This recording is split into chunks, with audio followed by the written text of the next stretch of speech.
did you get this cap? I bought this at, was it Factory The or Red Cotton On? Planet. One of the Did two. you buy one or you bought two? I bought what? What do you there's mean? two. There's a green one as well. Oh, fuck, Mas has his cap. No. Oh, no, it's a different cap, man. I can't take Nix sharp. How do you feel about around that Hold on. When Jay-Z So before Jay-Z we were white. I think these kids don't understand who Jay-Z is. The Make your billionaire point. conversations that we have right now, wanting to be music moguls, all of that is inspired by Jay-Z. We all look up to Jay-Z. Your mama loves Beyonce, nigga. More than you. All these guys that you think are so big and international and global, they all have time for me. Yeah, relax, man. So then the hip hop dudes, the Nigerian okay, that's how artists. you get him to keep quiet? Shit! Oh, shit! Oh, shut up! Amo! Isi Jamatota!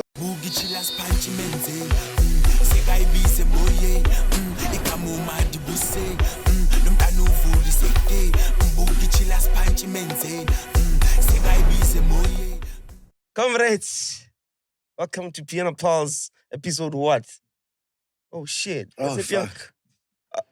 You see what happens when we do the intro? That's what happens when you do the give. intro now. Now stuff like this happens. That's what happens when you give your girlfriend your cap. Comrades. But bro, we are training you. Oh, shit! Wait!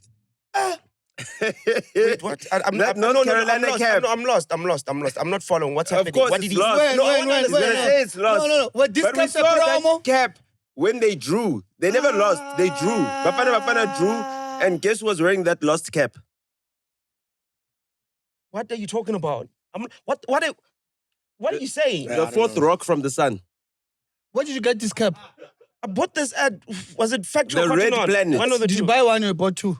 I bought what? What do you There's mean? two. There's a green one as well. Oh, fuck, Mas has his cap. No. Oh, no, it's a different cap, man. Son, we found the exact cap. His and The hers! exact cap. His and No, hers, not his and hers. It's his and his. But what's yours is mine. And what's No, mine man, is come on. yours. No. No. We need to stop this. We can't be making a thing of everything. It's just a cap. you can't deny. You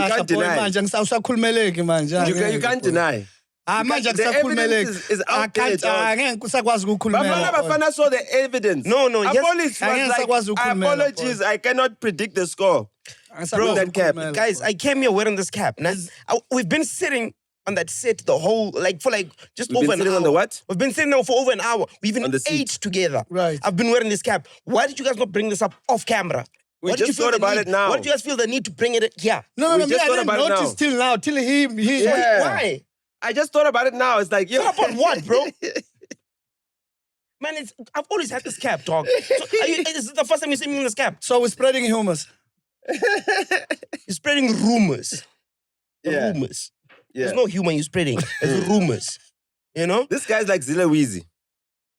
But we had an interesting week. They're both guys. petty. It was a nice week. Am I petty? Guys, I'm saying we had a nice week as Music Pulse. You're cooking. It's the pedigree, Comrades, dog. You're cooking, but not just cooking. It's cooking. Let him cook. It's in the kitchen. Let me up him hold us. Okay, can you live read? Can you do? Okay, hold on. What was Zilla Weezy bragging about? He's like, hey, we've got adverts on our thing. We've got ad spots and stuff like that. Hey. What was he saying? I didn't watch it. Oh, okay. Yeah, I didn't watch it. You don't watch? Man, I saw a video on TikTok, Okay. bro. You know? And it took me by, dog. MacG is saying we're like the side chicks that are trying to be the main. And you know what hurt me the most is not him saying that. It's the people that were in the room that didn't defend us. I'm talking about shots over there. Shoot up music policy. On our account. Mchana, you don't defend us. A couple of weeks ago, these niggas were saying this is the only reason they come to work, bro, to shoot this show. Guys, he's saying. That's acting. Bro. Did they really say that? Bro, he's saying you guys are doing too much. You need to slow it down. Stop doing too much. Who's you? No, that's what he said. I think he's referring to both of you guys because I didn't really say much, man. You know, I respect him and stuff. You know, What is he? ESCOM? He's trying to load he's shed us. saying you guys are complacent because he has money now, apparently, blah blah blah, and stuff like that. He's saying along over the side chick that are trying to be the main. Nah, we're not trying to I feel like, in a way, nah, he was just basically, that was a reprimand. Not reprimand, not gala, that gents. These are too much. Tone it the fuck down. You're doing too much. It's unnecessary. That's how he does it. That is like straight up discipline. He doesn't do it like one time. Honestly, take note, comrades. Not you. You don't really give a fuck. But I feel like with you it's different. Yeah, Yeah. My guy, he was mad. Not really mad, but he was like, So that's why you went to. Nah, but I was Limpopo. speaking to him now, Moses. No. Obviously, he's not gonna, bro. But you know how. No lata, Let me not. no lata matla or something from Limpopo. Who? You know what I mean? To come back after Mac rocked you. No. I only saw it. I only saw it yesterday, last night on TikTok. Because I haven't been on my phone like the whole week in jail. I was just trying to disconnect. So you weren't even herding cattle there. No, we don't have cattle in my house. Okay, No. nice. I was just hitting my little brother. That's all I was doing. Okay, nice. Yeah. Nice.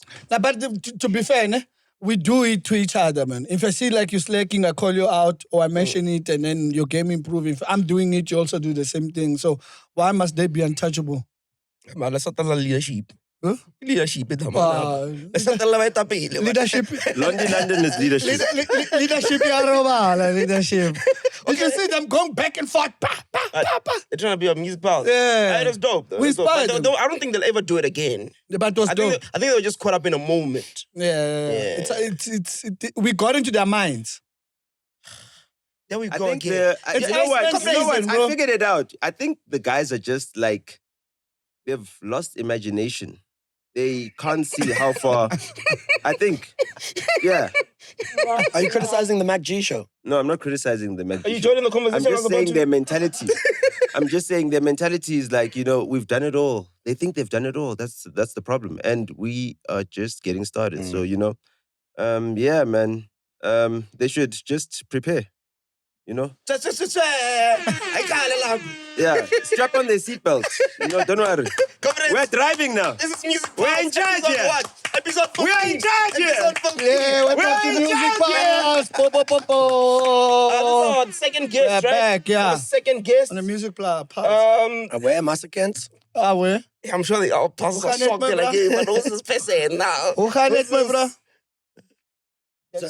No, he doesn't speak. Oh, hoe gaan Afrikaans. dit? Even Afrikaans, yo. Do you speak Afrikaans? Understand it. Probably Oh, the same okay. as No, Mac, I just thought we're understand going it. Afrikaans because I heard him said something in Afrikaans. Oh, Masakens. Away, Masakens. Yeah. Yeah. Away, Owens. Aware, Yeah, man. I mean, I've seen you a couple of times, bro. Around Seho, I didn't know you're friends with them. Yeah. And again, I saw you around a lot of baddies there by Secret Garden. No, you saw a lot of baddies around him. Yeah, that's all. Yeah. I saw you. Yeah. There was a lot of baddies around. Yeah, They man. were auditioning. I'm within the culture. I'm from Joburg. I'm always around. I always try to see what's happening within the scene. And yeah, obviously I'm friends with Seho. I'm actually Seho's kid's godfather. Oh, dope. Yeah, so I've known him for a very long time, and Nota I've known before even he was working with, when he started working with Questa. Oh, When I yeah. met him. I discovered him. Oh, yeah. Yeah. My nigga, Yeah. just please. My nigga, What must I say, before we get nigga? into that, please tell our people what your name is and what you do, my talk. Cool. My name is Nate Thomas. I'm a music video director and a DOP.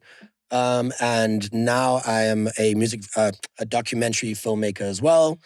And yeah, man, just been involved in the culture, making music videos for the past 10 years, basically. Oh, yeah. And yeah, that's the vibe, man. So he does music videos. He does visuals. Yeah, he's done lots of Yeah. music videos. Oh, yeah. And then now, my He did first... the go-to music video. We're gonna get there, not? No, don't. I'm just letting you know. Oh, See, that so one you was a cool one. You like that one, eh? So you guys are like cuckoo. You guys are buddies. Yeah, it's so crazy. Yeah. Does he listen to you? Of course, yeah. Because you're white. I don't take his cut. I think it's because you're white. I also it's so funny. You know what? It's so crazy. Isn't it crazy that Nota's getting slandered for the whole Neanderthal thing and stuff, right? But his friend, this is one of his closest friends, is a white guy. I got lots of white friends. I feel like a lot of people that speak about white people and whatever always have a white friend. I feel like Julia's got a white friend as well. And, you know what I mean? So Nota, for all my Caucasian people at home, Nota also got a Caucasian friend. But do With freckles. do Julius's opinions bother you? No. Freedom of speech in South Africa is a beautiful thing. We have an amazing constitution, and I love that everybody can have their freedom of speech. Because I was also raised in America most of my life. Oh yeah. So I only came back to South Africa when I was like 18 years old. You see color though, no? You're not one of those people that say I don't see color. No, You see color. I guess we all do, especially in South Africa with South Africa's history. You know, Yeah. it's a real thing. The privileges are nice. Like, 100%. are they nice? The privileges. Well, yeah, I guess. Definitely. You know, I've had my own white privilege that I've lie, bro. yeah, that I've benefited Oh. from. a lot of people don't. A lot of white people never admit it. Okay. Yeah. Wait. Like, give us scenarios. Oh, One. just in general, like having middle class family, being able to afford my parents to be able to take me to university. I went to AFTA. No. But So at many a spot, different maybe things. a place you got to and you realize this is When like you this didn't go like to after. this like white. I didn't go to Organic AFTA, bro. I didn't Niftas. go to none of those schools. Yeah, you got Nifnaf. You know, I didn't go to No, what was Vega it? and them. Nifnaf. Yeah, where did you go? Yes. I went to thank TUT. I was in Soshanguve. You know Soshanguve? In Pretoria. In Pretoria. Imagine, it's a university in the hood. Like in the actual hood. Like Really? in Yeah, the hood. Kind of like there's a UJ in Soweto. It used to be and, called, what is it? TNG, ne? TA. No. It used to be called TNG. Technicon of Northern Gauteng. That's what it used to be called. Was it TNC? I think it was. It was TNG. Between the. But let's start with our pulses, comrades. What? Hey, you look dope, eh? It used to be TNT. We gotta when it was give you for Transvaal. your. We gotta clap for you for your drip. You look dope. Bro, relax. We see new shoes every week. It's Iceman season, bro. Relax. Yeah. It's cold. No, we gotta give it to you. Shout out, bro. Shout out. Cool. We see you. What's on your pulse? What's on my pulse? Mm. You complaining about what I wear. Anyway, Vulela. My weekend. I'm sure you memorized my wardrobe by now, ne?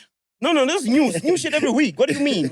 No, I'm asking. Even Mac was complimenting you today, bro. He's like, that's a nice jacket and you took it well. But coming from me, it's a different story. Mlungu wakhe phela. When we No, man, what's on my pulse, man? So, I've been going out with Vulela a couple of times. You know Vulela my weekend? You know Vulela my weekend? no, actually. You The don't guy know that's got Vulela an my Uber Eats weekend? bag. Oh, the In guy the with the club. helmets and the club and shit. Yeah. Oh, is that his name? Yeah. I've seen him so much. Yeah, I know him. Yeah, he's dope. Oh, shut up. It's dope. He's always got a bottle of champagne in his hand and he Yeah. does so, the dance like this, nah? So I always, I now and then go out with him when he's gigging or some stuff. So every time I go out with him, in the beginning, we're drinking nicely, we're chilling and everything else. Once he gets drunk, then he goes immediately, Oh. no, more. Kabulaya mo. No, more. Did you check out the app? No, I always refuse to check niggas' app, but he wouldn't mind. So, how do you feel about people you go out with? Actually, let me ask him if you do you experience that? What, he's bragging about how he has money? Yeah. Oh yeah, that's like typical Joburg fuckboy thing. There's a lot of people that do that. Not to say he's a fuckboy, but yeah, common. He's very a common. fuckboy. But how do you manage to I hide don't money, know. bro? Hmm? How do you hide money? You don't need to hide it, man. Yeah. Yeah. Like this guy's gone out with like, yo, bro, you've I gone know out. this guy has a lot of money, bro. No, forget No, about fuck. money. Forget about having money. Nah. You do, nah? No, you never say you got You money. don't have money. Oh, you never say you have money. If you want to attract money, you don't say you got money. Exactly. Oh. Yeah. Let it I chase say that you. because I don't have money. You see, I But, don't know. yo, tell us about some of the, like, you know, But yo, when you My mic. but now when you rock with that guy, does he Doesn't. We have does to. he like buy his own bottles or the club's always giving him bottles? Nah, if they give him a rider, and if he wants more, then they're probably gonna get it like for half price. Okay. That's why he can buy maybe 6. The You're price rocking like of the yeah, Bottles on he's the dope. He's dope. But he's also standing next to the DJ. Yeah, it depends. If he's hosting, then he gets free alcohol throughout. Unless now he wanna impress some honeys. Now, if he just rock up to Is a it good club now? to groove, Oh, just yeah. rock up to a club to groove, then he has to buy Mm. a half price. But I've seen him at like Cosmopolitan and stuff. Like hold on. looks Just like he hold on. rocks it sometimes. Do it. His- 1 2 1 2. 1 2 1 2. 1 2 1 Is it 2 good 1 now? 2 1 2 1 2 1 2 1 2. Are we good now? Yeah, we're good now. I'm there, but I was saying, yeah, no. I was saying he must tell you the people he's gone out with. yeah, You I know, want to some of the understand. high But flyers. I'm saying, what you say about money? I'm lost there. I want to learn that. No, like it, dude. You don't talk about having money. Yeah. So the moment you do, what does it mean? No, it just don't do it. Just don't do it. It's tactless. You know what I mean? You don't show your money. That's it. Just be modest. You know what I mean? Rather convince people that you're dope through your charisma or something. I think that's what you're I saying. think so. Nah, no, Yeah, shut but up. anyway, tell them about some of the Shout people. out Some to of the cool Vulela, people. man. I He's love got- Vulela. This guy's I gone don't out mean it with. in a bad way. Eh? This guy's gone out with a lot of high flyers, like Oh, what, just like in the entertainment space? Or globally. Yeah. Oh man, luckily being in the music video industry has like made me travel like all over Africa and the US. I've been to the Grammys before. I was actually there I think with Zakes Bantwini. Yeah. Six? Yeah, at the Grammys. I think when Tyler won the first time. I've managed to travel. I've done videos in Gabon and been like affiliated with like presidents like nephews because we're shooting videos for them. Been traveled to Nigeria. Yeah, and obviously then Joburg being like the epicenter of like just nightlife culture and the entertainment industry. Just with various artists. I've also done a lot of stuff with my partner, Debza Mabaso. We've done stuff with like with Young Thug, Ray Shermid, T.I. I spent like 4 days with T.I. I think before R. Kelly went to prison, I spent like 6 days with him once. With R. Kelly? Yeah, shooting. But how did you get to that level there? Was it like the skin color or was it hard work? Probably a bit of both, but Yes, definitely, honestly, my nigga. probably a bit of both, you know. But definitely, you know, when I was first coming up, I was doing like anything. I would shoot anything, and then at some point, I was like, no, I'm a music video director. I only do videos. But yeah, when you're on the come up, you'll shoot anything. So I used to get a lot of tour videos of like different American artists coming into South Africa. No, but like an average Joe, an average South African videographer wouldn't just get access to go shoot a Young Thug behind the scenes or like a Ray Shermid behind the scenes. How did you get into that space? Did he put you there? It wasn't him. So how did you? No. I want to understand how you got But to if that you level. weren't here, I was gonna say put it on. Put you. Nah, I wouldn't. He said it a second ago, and I'd let him claim that. It's okay. Like I don't get You touched. got used to it. Yeah, it's no time. I But also, see. you know, I'm not offended by any of the people that did put me in positions because everyone put me in a position that put me on something else, that put me on something else. So I respect all the people that have put me in positions where I got. So anyone can say they made me. Sharp, go for it, you know? Who put you in the position for these international acts? Lots of people, man. I'm really good friends with a director named Shasan, which our company services him. He's also a big UK director. He put me in in connection What with... videos has he done?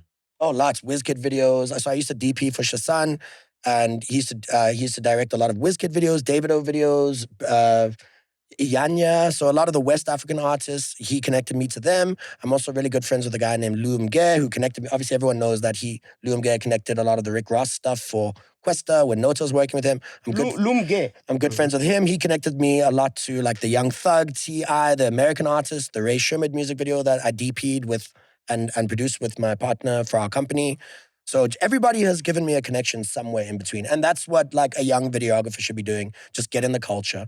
Be a photographer for somebody. Be a videographer. No, it's different now. They're fighting to be the main man. They're fighting to be celebrities now. It's a different ballgame. It's not the same anymore. Yeah. I guess. They're even chowing clients. They end up pulling up with them at awards no, now. what's on your pulse, Imagine, bro? now the photographer is taking pictures on the red carpet. I feel like I kidnapped your pulse. No, that's cool. That's cool. Sorry That's about cool. that. It was No, what's my pulse inside was. form. No, I forgot what my pulse was. I'll remember it. I think what happened I'll is, remember my pulse in a bit. I think Vulela probably bought him champagnes and he was like, I'll give you a shout out on the show. Just, to get him going again. Because he's like, it seems like Vulela's like on a decline currently, So he's trying to like, Nah, put come a on, bit fuck of that shit, bro. balance and, get the ship to float again. That's it. Do you understand? big dogs that catch cases. Vulela, I want you to get bookings again, Vulela. I want to see you dancing. I want to see you popping champagne. Mila's fiso. And I'm seconding it. Because there wasn't really much to it. No muzama. Vulela. What's a need? I can't take Nix Vulela sharp. How do you feel about Tibara Hound?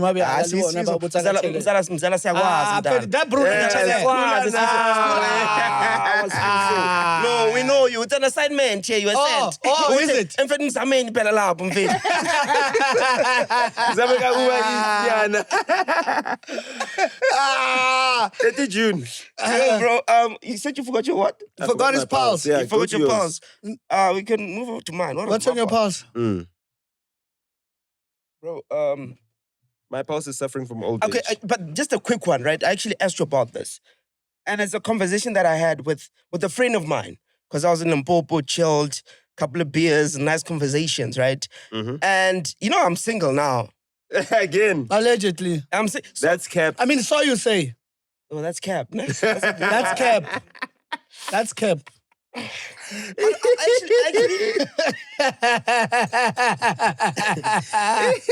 guys are hectic. That's why they're mad. That's why Saul is mad. We're not going over heads.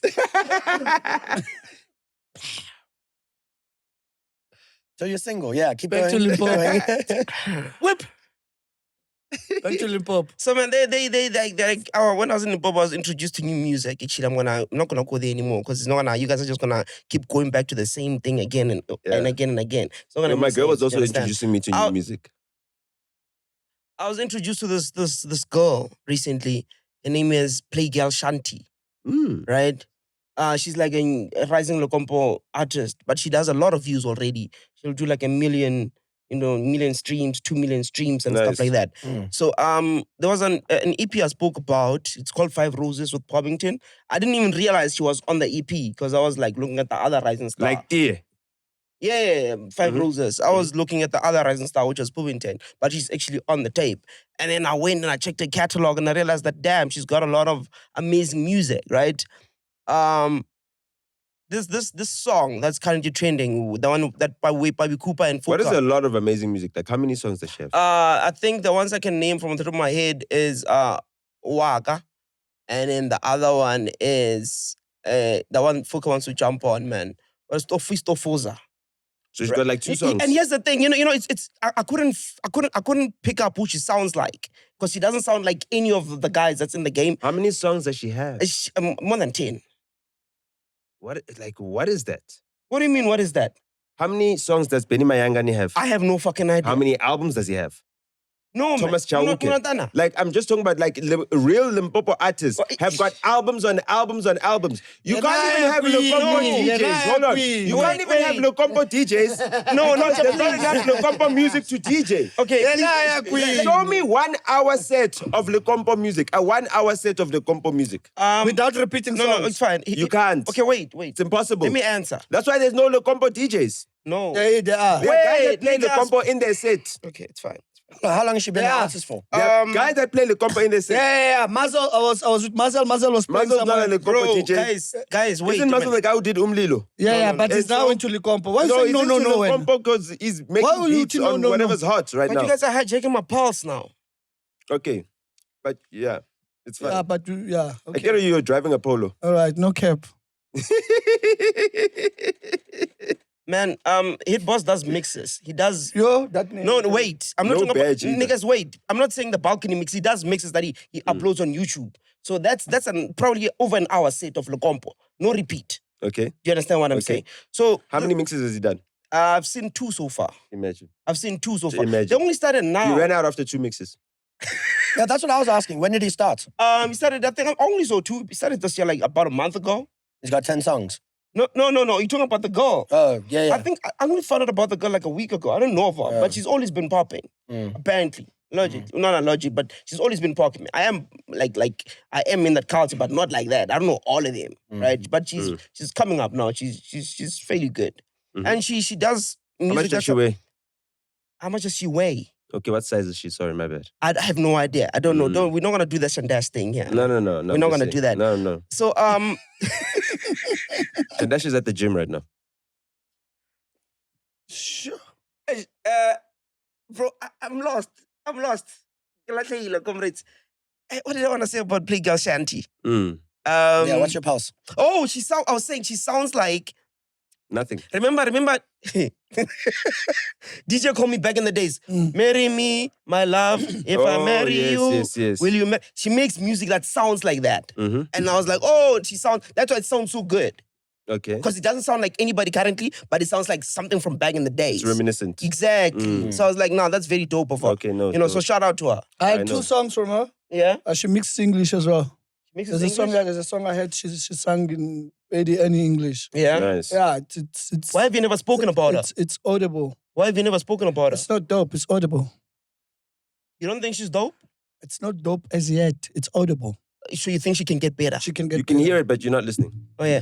I feel like with you, when it comes to compo, you're just trying to get yourself in the conversation. Yeah. And you just feel the need to say a lot of foul stuff, which is dope. That's your character. Because when you're got the fuck, but you don't have a way in, so you just have to say the most outlandish things. Why would I want to be in? I'm over. It's a current thing. It's a current hottest thing. Okay. Fair. It's not doing Maskandi numbers. My nigga. Okay, it's fine. It's not. Let's It's not doing Maskandi numbers. Ungayibaseli kakhulu nawe Thakga. I'm It's just not saying. hot. It's not doing Maskandi Hey. numbers. What the Juta, Joe? Rata like a song of the what did you- You understand? Rata like a song of Scat the the Juta, Rata Joe. like I a song see of the Nati Lepaka is doing you, like Tajo? some better numbers now. He's climbing up the charts He's right now. always been. I mean, he's climbing now because obviously Shebeshit is in for, I don't know. They all sound alike. They're throwing him under the jail. He's got how many more charges now? He's got 20 now. Well, what is Locompo's like Statamia Oh, shit, or you know Bakanga? Locompo. What is that? What is like Locompo's version of Bakanga? You know how like Statamia and Bakanga? Traditional music. Nah, Yeah. it doesn't have like a traditional. They don't have their own Maskandi. It's called a certain thing. Because or- it comes from like Bolo House. It's very Bolo House influenced. Mm. You know, Bujumuju, that stuff that used to get like millions of views on YouTube back in the day. That Limpopo stuff. No, that's what I was asking. Mojo. I don't know. Your love is like a rainbow. Oh, like house music you Yeah. turn variants. bright Oh, really? Into the That was popular. Yeah. a long Your time song ago. last week and I liked it. You want to do it again this week? What? Nah? Your song last week and I liked it. Now you want to repeat it. No. I can't sing. All I right. can't sing. Oh, dude. If I could sing, I would sing. I love singing though. Good. I love to sing, but I'm terrible at singing. House? Oh yes, damn. My pulse is Jay-Z, man. Yeah, I think these kids don't understand who Jay-Z is. We understand. No. Y'all don't know Hove. And you guys need to understand that Who are these kids? By these kids, who? everybody that's like, yo, we don't listen to Hove, we don't need to look up to Hove. Concha, you said Hove. What kind of a stupid person says that? Hove got my Twitter, yeah. He said- did get my Twitter He said Hove got his Twitter blocked. Or Yes, he did. suspended or But whatever. you know, man, come on. Oh, it's What you? doesn't. Okay. Okay, there's a Fugazi. pinned, there's a Pick a pinned, piece. hold on, there's a pinned tweet on my profile of Kanye responding to my tweet. Kanye West, VA, responding to my tweet that got me suspended. You understand? Yeah. You guys Anyway, remember that? I know the tweet. It's only We know the tweet, but if Jay-Z leave his billions to go cancel Nota's account, come on. What the fuck? He leaves a beautiful woman at home. The most beautiful woman in the world. He leaves all these cars, this Ferrari. He leaves his kids and go, now I'm going to go cancel Twitter. Come on, Jay-Z, man. Black Coffee, Shimza, you name it. All these guys that you think are so big and international and global, they all have time for me. All of them. All of them. You understand what I'm saying? All of them. I'm like, you know? But they also have teams. You and sound shit. gay, It doesn't bro. matter. They No, got I'm just teams. saying. No, I'm just saying. Maybe I'm that's just to saying. sound gay. No, you need to understand. You know, you judge a man by his enemies. No, you're starting to sound gay. You must move on from those You understand type what of I'm saying? conversations. You So, judge a as I man, was you saying- judge a man by his enemies. That's powerful. Yeah, that's profound. That lens. That's the word. So It's profound. Jay-Z is profound. He is profound. He's a phenomenal figure. You need to understand that black culture rests on Jay-Z's shoulders. Black culture. He is the king of black culture. Black culture is American culture, African American culture. There was no black without African Americans. Aibo. We're Africans. Why would we think of black? Aibo. Why would we think of each other as black? I'm Tsonga. What are you? What are you, Tahi? A baby, my nigga. Exactly. You're not black. You understand? So we know who we are. Blackness was an American construct. And at the top of black culture, right, the king is Jay-Z. And his queen is Beyonce. When Jay-Z when Jay-Z So gave, before Jay-Z, we were white. before Jay-Z, Yes. the only people that we had fighting for black culture were Prince and Michael Jackson. And both of them were unalived. Fighting for black ownership of culture. Fighting for black people to be taken seriously. The only reason your black daughter has something to be proud of in her blackness is because there's a Beyonce in this world. Your black daughter. Without Beyonce, your black daughter has no role model. That's what you need to understand. Jay-Z is holding that up for the entire black world. He's in a different position. He's in a different league. He's got different battles to fight. He doesn't need to be getting into rap battles, squabbles. He's not on the Billboard chart or list. He's done that. He's not chasing Billboard numbers. He's on the Forbes list. That's the chart he's on. The billionaires list. Do you understand what I'm saying? Yeah, it's So- time to come cancel you. What do you mean? No, that's fine. That's fine. I pay more of it. He had to have time. You understand? That's the level I'm operating on. So when everyone now comes out, academics, all these other stupid like bloggers, YouTubers, like people who've got recency bias that don't understand what Jay-Z, the figure, is. They don't understand what Fade to Black was. We all had that on DVD. When Fade to Black was happening and Jay-Z was filling up Madison Square Garden for his farewell show. He was the first rapper to actively retire. Like, I'm retiring from rap. As in, I can go a level beyond rap. There's something else outside of being the hottest rapper. He made that concept possible. Then he went and became a businessman. A phenomenal businessman that knows English very well. Very well. That's why he's a rapper. He can manipulate the English. That's why he can manipulate businessmen. That's why he's a great marketer. That's why he can crash Cristal. That's why he can do LVMH deals. That's why he can make Beyonce a billionaire. She's a coming billionaire. He can make Rihanna a billionaire. He can make Ye a billionaire. The Adidas deal that Ye got, right? He got it on that level because he came as a package. They got Beyonce with her Ivy Park, and she was able to keep her IP, and then Yeezy as well. So they got two big figures, and both of them got to keep their IP, and they could build their own fashion empires outside of that. Beyonce's fashion empire didn't really, work so well, but she kept the IP. She might not be working with Adidas anymore, but she keeps Ivy Park. Ye keeps Yeezy. That's black intellectual property. That's ownership. Jay-Z is the guy that negotiates those deals. Show him how to move in a room full of roaches. The industry is shady. It needs to be taken over. I'm overcharging niggas for what they did to the Cold Crush. You know what the Cold Crush brothers are? They're one of the first hip-hop supergroups. Died penniless, paupers. Jay-Z is trying to stop that from happening for all black people. Trying to have us imagine ourselves as billionaires. The billionaire conversations that we have right now, wanting to be music moguls, all of that is inspired by Jay-Z. We all look up to Jay-Z. You understand? That's why you'll probably cry when Hove dies. Drizzy. Please make You your said point, that. leader. Leadership. No, relax. I'm making my point. I don't need to repeat the freestyle that he gave. He pointed it all out for all of you. For all of you to see. He's done that. And guess who's getting into the back of the whip with a Rockefeller jacket on? It's B, nigga. Beyonce, nigga. Your mama loves Beyonce, nigga. More than you. Seriously. Your mother loves Beyonce more than you. She does. So what's your pulse again? That's his wife. What's your pulse? Do you understand what I'm saying? That's who he's taking home. Let's have a conversation with him. I want to see how you guys conversate. No. Relax. He doesn't do our show. You know what I mean? He's a guest here. So he'll behave. You understand? I keep my Neanderthals in check. So, as I was saying, Jay-Z is putting rap on the NFL stage. Black artists are headlining NFL. Hip-hop is headlining NFL. The Super Bowl. Do you understand what I'm saying? That's what he's doing. Jay-Z is on another level, guys. Jay-Z is the reason why freaking, what's this thing? Melody Sundowns had Kid Super design their outfit because of the Rock Nation deal. Oh, yeah? Yeah. Legend. You understand? Homie, but legend. Mm. That's big stuff.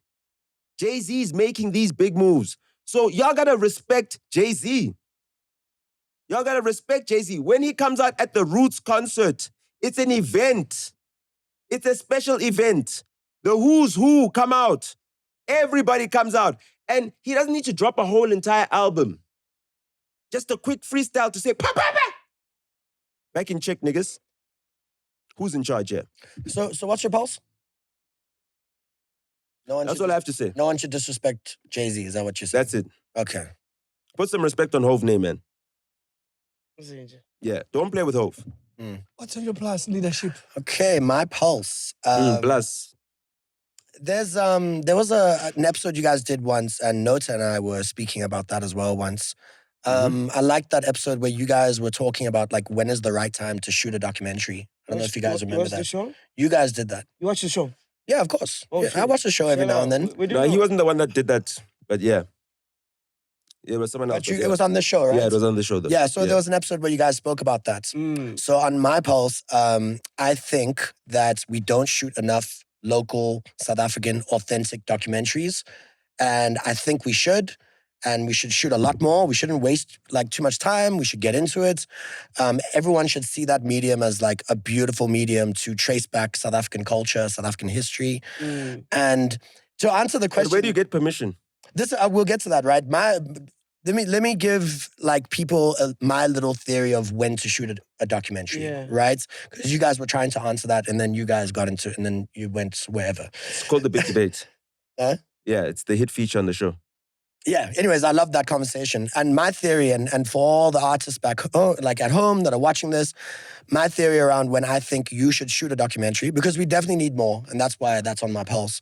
Is I think if you're like a really big artist and you've reached the climax of your career and it's a couple years later, you can't fill up the dome again, you can't go to New York and do that, whichever, you can't hit the numbers that you used to Madison hit. Square Garden. Number one, if you can't redo the climax of your career again, that you've already reached the peak, you can't go further than that peak. Number one, if you've done that, then you might need to shoot a docu. And number two, if you find yourself in a position in which you feel You can't fill up F&B again. can't fill up F&B again, you can't. What's the one Black Coffee did in New York or whatever? Was in New York. MSG. Yeah, MSG, and whichever. And then number two, if you start feeling yourself as an older artist, a KO or whoever it may be, an Arthur Mafokate or whoever, if you start seeing yourself Show me. wanting to give back to the community, if that's like a mentality you're starting to evolve into, I think those two things make a documentary. Tell your story, find a way to tell your story, even if it's a story involved in another story, like why I'm here today to speak about my documentary that I recently did called Music Video Vault, which is about the evolution of the music video industry since the 1980s up until now. If you find yourself with those two common Is there a reason why Thoughts? the industry started in the 1980s? Brother. for the music video space, Yeah. I think it was. I think like Michael Jackson and them kind of influenced that a bit. They were starting to see this music video thing in New York and in America. Oh, yeah. MTV started, I think, in 1981 or 1983 or something. Yeah, like that. somewhere around there. And Is bear it in mind, MTV or Channel? No, MTV started in Yeah, 1980s. in America. MTV as a channel. Or in America? yeah. And bear in mind, I'm really bad at dates and stuff. So, but I've done 6 months to a year of research on this thing. So I'm a bit foggy with some of the dates and stuff. But in my theory in South Africa, the music video industry kind of starts at first as an industry in which you're just putting your Van Chaka Chaka in a room and shooting her, or Miriam Makeba is doing like a live performance in New York at one of the TV shows, and they would like kind of turn that into a music video. Brenda Fassie, Weekend Special, similar vibe. They're performing on a stage. It was during a time of that type of concert that they did, had cameras, and then the label would be like, let's turn it into a music video, and then maybe there's a platform in which music videos can exist or whatever, And then later on, I think the reason why it kind of starts in the 1980s is because SABC, I think, starts in the 1970s somewhere. So 76. yeah, thank you. Sorry, I'm bad with dates. It starts in the 1970s. And SABC at some point realized that, like, yo, if we play music videos in between the movies and the documentary series and whatever apartheid propaganda they had at the time, we can fill up a slot of an hour with 6 music videos. I mean, one music video at that time is like 6 minutes, 5 minutes long. So the SABC realized that, yo, if the labels are shooting music videos for us, that's a lot cheaper to do than go and shoot a whole documentary series or TV show at SABC studios or whichever. And they used to have a grant, which was about 10,000 Rand. They used to give the labels 10,000 Rand per video. How much is that if you convert it into South African money now? It's about 120, 130K, it's 80K. It's around, it fluctuates. It's in between there.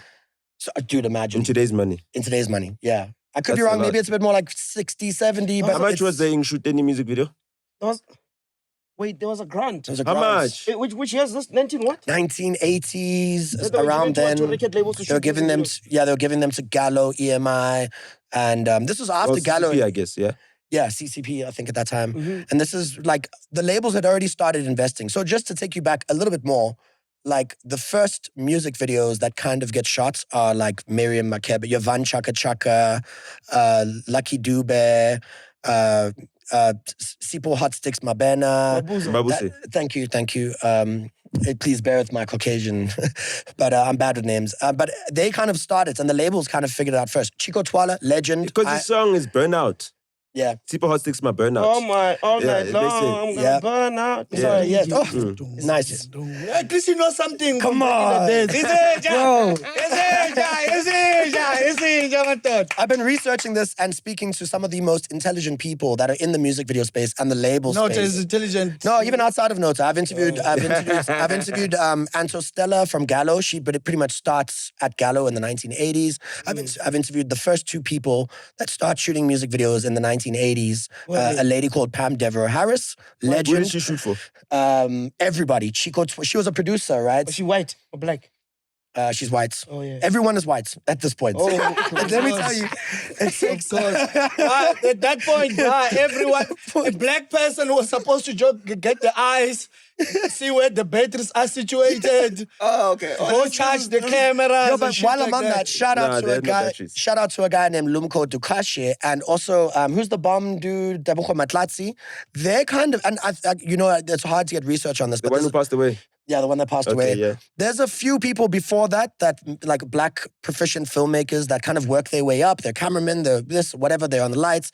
And or some dudes that start working at SABC at a certain time. But there are a few people that are the pioneers of first-time black filmmakers. Lumko Dukashe especially, shout out to him. He worked with Pam Devereaux Harris, and then at some points he evolved and started his own company. He did a lot of Bricks music videos. Squatter Camp. He did Clap Song. He's in essence like one of the very first black music video producers. Oh, yeah. That's done many productions. So all and of he's those very is in your talented. documentary? It's all in my documentary. Yeah, can we have a look at it, man? Just a little bit. It's short, right? It's shot. So we can look at it throughout. Yeah, it's 2 minutes long. Oh, yeah.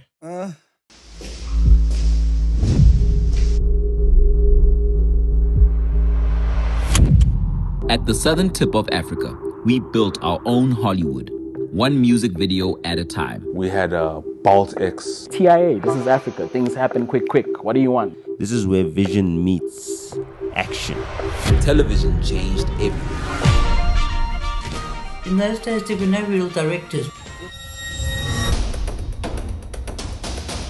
For decades, we've captured the pulse of a nation. And action! For the love of God. I shot the first HD music video in South Africa.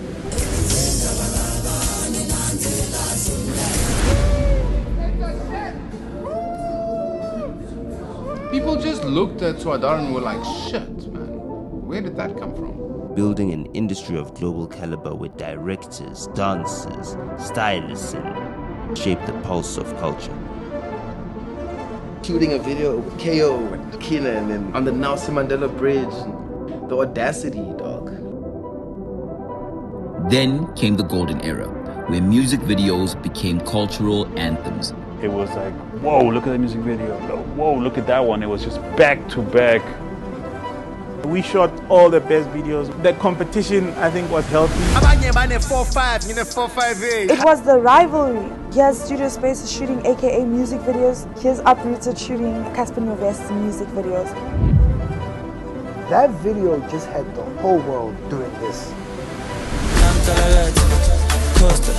I'm feeling amazing in Cape Town, South Africa. We can make South Africa look like anywhere in the world. I vomited before going on set because this was a do or die for me. It's the best time right now to really push, show the world what we have. And they did the water dance that basically catapulted me and Tyler to international fame. It's also on us as South African directors to up our level. Okay, let's move back. With a mud beat. This is the lens through which we've shaped our continent's rhythm. This is our story in motion. That's just a trailer. So it's just, it's not the videos that you shot. No, it's a documentary about everybody in the music video industry since the 1980s. But I feel like I shot this thing, man. This guy, every time he's like stressed at night when he's editing and stuff like that, he'll call me for like 2 hours, stressing about how, precious this documentary is, how we need to archive South African music. No, it's not my shine. Actually, it's actually his shine. Shout out to Nota, actually. I used a lot of people in think tanks and researchers and like... He didn't credit me though. No, because he's in it. But I did a lot of research with shout out to Sabelo, who's a journalist from long time ago. You remember? King Sebs, yeah. Yeah, thank you. You know his name better. Frat Packer I did some lengthy interviews with Frat Packer, so I used him a lot for research. Terese Owens, she's a documentary from the Kwaito era. The GOAT. Yep, she's a really good journalist from the she used whole to do the era. Tonight section in the Star newspaper. And she used to rock with the artists. I've interviewed people like Mdu, DJ Cleo, Mdu the artist. Yes, Mashabela, yes.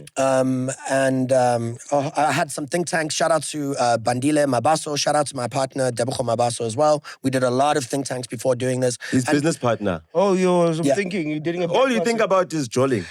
Okay, wait, I have a question. Yeah. Does it help partnering up with because you own someone ask you, does it help being partnership? Do you have a PE partner? Oh man, that's what you're asking. Yo, you know this guy. Let us. You're scared of whites. Just ask him straight. No, don't be scared of whites. You can ask him straight. Do you have a PE partnership? Yeah, I do. Yes, I do. Does it help? I have a black person in business with you. I think it just helps ethically from my point of view, like it's totally up to, I think it's up to us, my people, who've done a lot of damage, and it's up to us to find a good common ground and a way to give back, That's dope, bro. Let's be honest. No, your way, Yeah, that's dope. Yeah, bro. let's be honest. I like your awareness, bro. If all those rocket science, when the end of apartheid happened, just found a way to be like, yo, Sipo, my boy, let me teach you how this nuclear what works. Yeah. Stick around me. You bruise there. The ANC, don't fire me yet. I'll pass it over. If they just had a little bit more, leniency and wanting to like share the knowledge, share the wealth, we wouldn't be having this conversation about give the land back or whatever, Right. So that's just kind of my perspective. So yes, I do have a business. Do you think the land should come back? You agree? Yeah, definitely. There's something needs to happen about adjusting the economic disadvantages of black people since. And how have you seen that through your career as a music video director? Because you've shot in a lot of townships, you've shot in a lot of locations. You've seen the land disparity. When it does location scout, yeah. Oh yeah. Oh, lots. I've traveled all over South Africa as well, and yeah, you're right. Shot in hoods all over the place. And you shot in nice houses as well. Yeah, and all the nice houses are owned by white people. We're always renting from white people. And when you shoot in poverty, it's always black people. So how does that feel as a white person to just see that, damn, white people are not seeing that black people are the ones who are in perpetual poverty? Yeah, I think they're living in their own bubble. A lot of white people, a lot of my Caucasian brothers and sisters are just living in their own bubble in Midrand or Fourways or wherever. And that's what's beautiful about music videos for me, is that it's really opened me up to a different type of life and seeing things. And also, like, again, I wasn't raised in South Africa.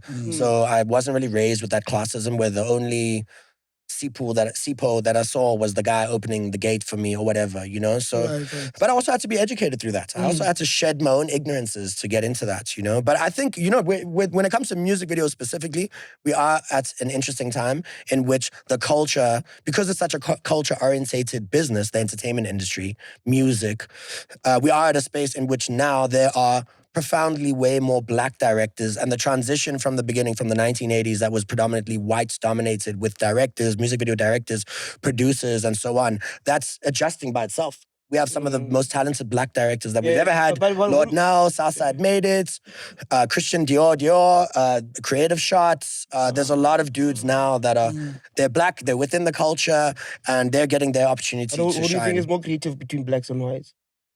Oh, deep. No, to take over here. No, tell him. We're all like the same. With the same, man. I feel like with you shooting a music video in the hood, as compared to a black person is most likely tell it better. because it's probably from lived experience. Yeah. And you need to come there and be taught about it, but yet you're still there and getting the biggest privilege 100%. over the, you know? Yeah, 100%. Look, luckily I've been doing music videos for 10 years, but you're right. I had to have a learning curve. In the beginning, I was doing like cheesy little Caucasian concepts, and I had to evolve and understand. And you know what? Shout out to Keenan. I did a lot of music videos with Keenan and Your Vest, right? Especially in the both of them. startup of hip hop era. How do you do that? Oh, I got really big off doing Nigerian videos, West African videos, and to the point that and this is a time when hip hop is becoming really big. I did a few like hip hop artists, but they didn't really love me that much. But after a while, I did a lot of Nigerian and West African artists. And it's a time that, sorry, I'm repeating myself, but it's a time when hip hop was getting really big. So the Nigerian artists started featuring with South African hip hop artists. Burna Boy. Burna Boy. Which Nigerian MC Roll SA Up, collab Remix. did you do? We did N-Word. There's a music video we did called N-Word with Ice Prince and AKA. What's N-Word? It's just... Go check it out. N-Word. It's N-Word. You're going to need more than good luck to get your girl back. And that was... Word. So that then introduced me to Keenan. That's a bar from Keenan, dog. The song is actually called N-Word. Yeah. And then I met a lot of the hip hop dudes. Yeah, relax, Nota. So then the hip hop dudes, the Nigerian that's how you artists. get him to keep quiet? Shit! Oh, shit! Oh, shut up! Okay. You're not getting the land, Respectfully. Okay. You can wear all the green you want. Relax, not relax. Yeah, so when I did a lot of those, when I did a lot of those Nigerian videos, they started like pushing for the South African hip hop artists and doing songs with them. And then they would come on my sets and be like, yo, Kanti, these guys are doing like really big things. They're shooting on red cameras. We have like full crew and massive things. And I think that slowly applied pressure on the South African hip hop artists to start being like, yo, man, if WizKid's coming to my country and shooting with these dope-ass music video directors and production companies and taking it to another level, I gotta shoot with these guys as well. And shout out to also people like Guerrilla Films and Pilot and Studio Space Pictures and Offense Mwase, because they also contributed to the culture where they were offering a service where we're shooting music videos. And a lot of those guys also got really big off doing a lot of West African artists, Nigerian artists, whichever. That's another one of our discoveries, Offense. Yeah, shout out to Offense. Offense in essence. Have you worked with Monde Dube? I have. I still work with Monde Dube. How did you discover Offense? No, I discovered him. Well, I used to work with Younger Chief on a whole lot of things. And, you know, we discovered guys like this, like Nate, Offense, got them into music videos, took them out of school and started making them shoot with big artists, you know what I mean? Got their names out there. Oh, yeah? Yeah. That's what we did, you know, to pick up the game. Shout out to you. Okay. No, I don't want to make this. But listen, I'm more interested on the project. What you trying to achieve with the doc you're making? So it's quite funny, right? Out of all voice artists record you could get, Nota, you were just saving. No, Nota, we were going to replace Nota's voiceover with that, right? So he just did it for me for fun, right? The voiceover. Well, just to like help me place it. And then we liked the way it was bouncing between Frat Packer and Nota so much that we're like, let's keep Nota's voiceover on it. It was like a whole channel decision. This production is with Channel O, man. Shout out to Channel O. Channel O is also like one of the... What does Frat Packer do at the channel?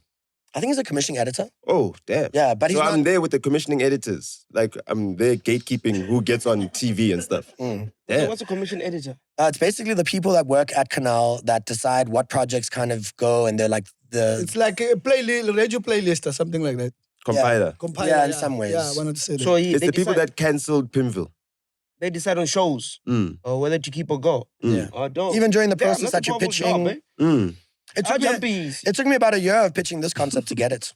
It was a very long time. And yeah, eventually got it through. And shout out to Chano. Chano is also like an iconic platform in which South Africans have been preserving culture since the 1970s, 1990s, but 1997. What actually happened to the Channel O Awards, guys?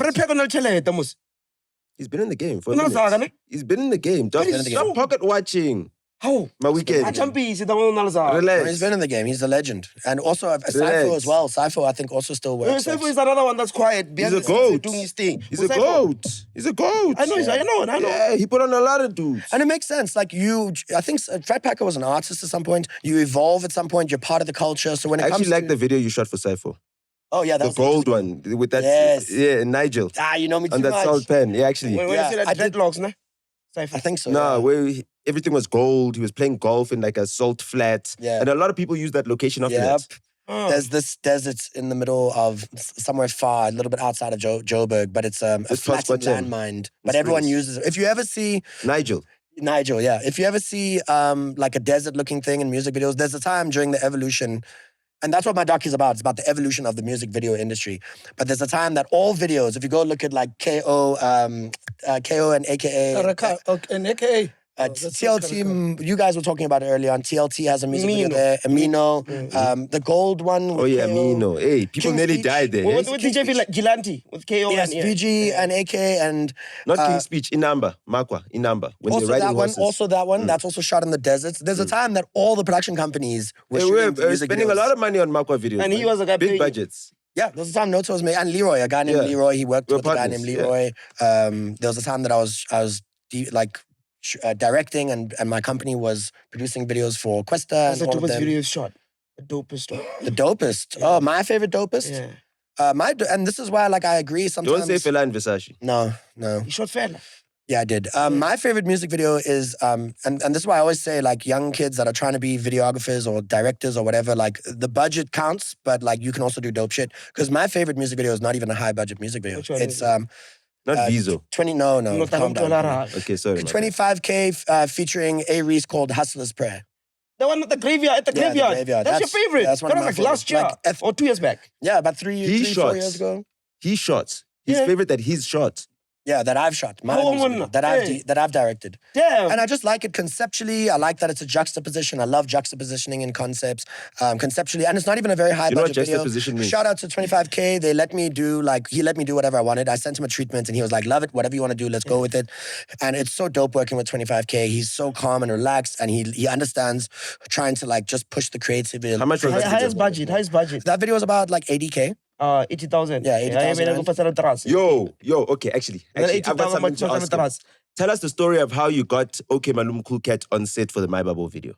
Oh, let me think. Which My Babo? Key? I didn't. You guys organized a Smiso for that, and I just know he was late. How did he get? How was he late? What happened? How did? Wait, mañana. Wait, I don't know. Wait, man. We don't want to miss a lot of things from you, bro, because of your friend. Yeah, shame. Let's let them ask. That is a crazy story, bro. It's probably a crazy story. No, I think he knows more of that story than me. I don't. Wait, where was it shot? The story. Where was it shot? It was shot in Hartbees Airport and Oh, different it was places. Not just on the boat. scooters, helicopters. Helicopters and all types It of was things. shot with a helicopter. What was the budget? OK Malum Cool Cat scenes were shot with a helicopter. What was the budget Oh, I think that was like 150, 160, somewhere around there. No? Yeah, 150. Which point did you want us to do? You want him to tell The OK Malum Cool Cat scene. It was shot with a helicopter, dog. Is that one? You understand? My soul can't do that. Is that one? Okay. Yeah, and shout out, yeah. Bro. Get notes. Just Highest budget pansy for a a music little video? What was the highest you've got? bit. Million, 2? Million plus, somewhere around there. Not a Shit. South African artist, UK artist. Yeah. Pounds. How much is Cayman a South African artist? How much is? Oh, Akon didn't give you a million. It was probably somewhere around there. But A million? No, there's been other artists that we've done. You know what? The cool thing about the production company that I own with my BE partner, Debukho Mabaso, is that he's over there. Shout out to him as well, man. I've known him since film school. We've been friends for the longest Since time. after. Yeah. So what was the question again? Sorry. What were you asking me again? Akon. Akon don't feel a million. Akon. How much was that video? Well, how much? It was. Oh, so like the cool thing is that about our company. Sorry, I knew I was going with it. Right?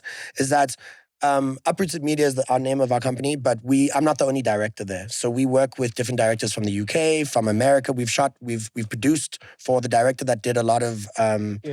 His name is Calmatic. He did a lot of Kendrick Lamar videos. Another guy named Shasan. I was telling you about. He's from the UK. He did a lot of Nigerian videos, some of the biggest ones. I think he also did that Oliver Twist video with Kanye West and D'banj. He directed that.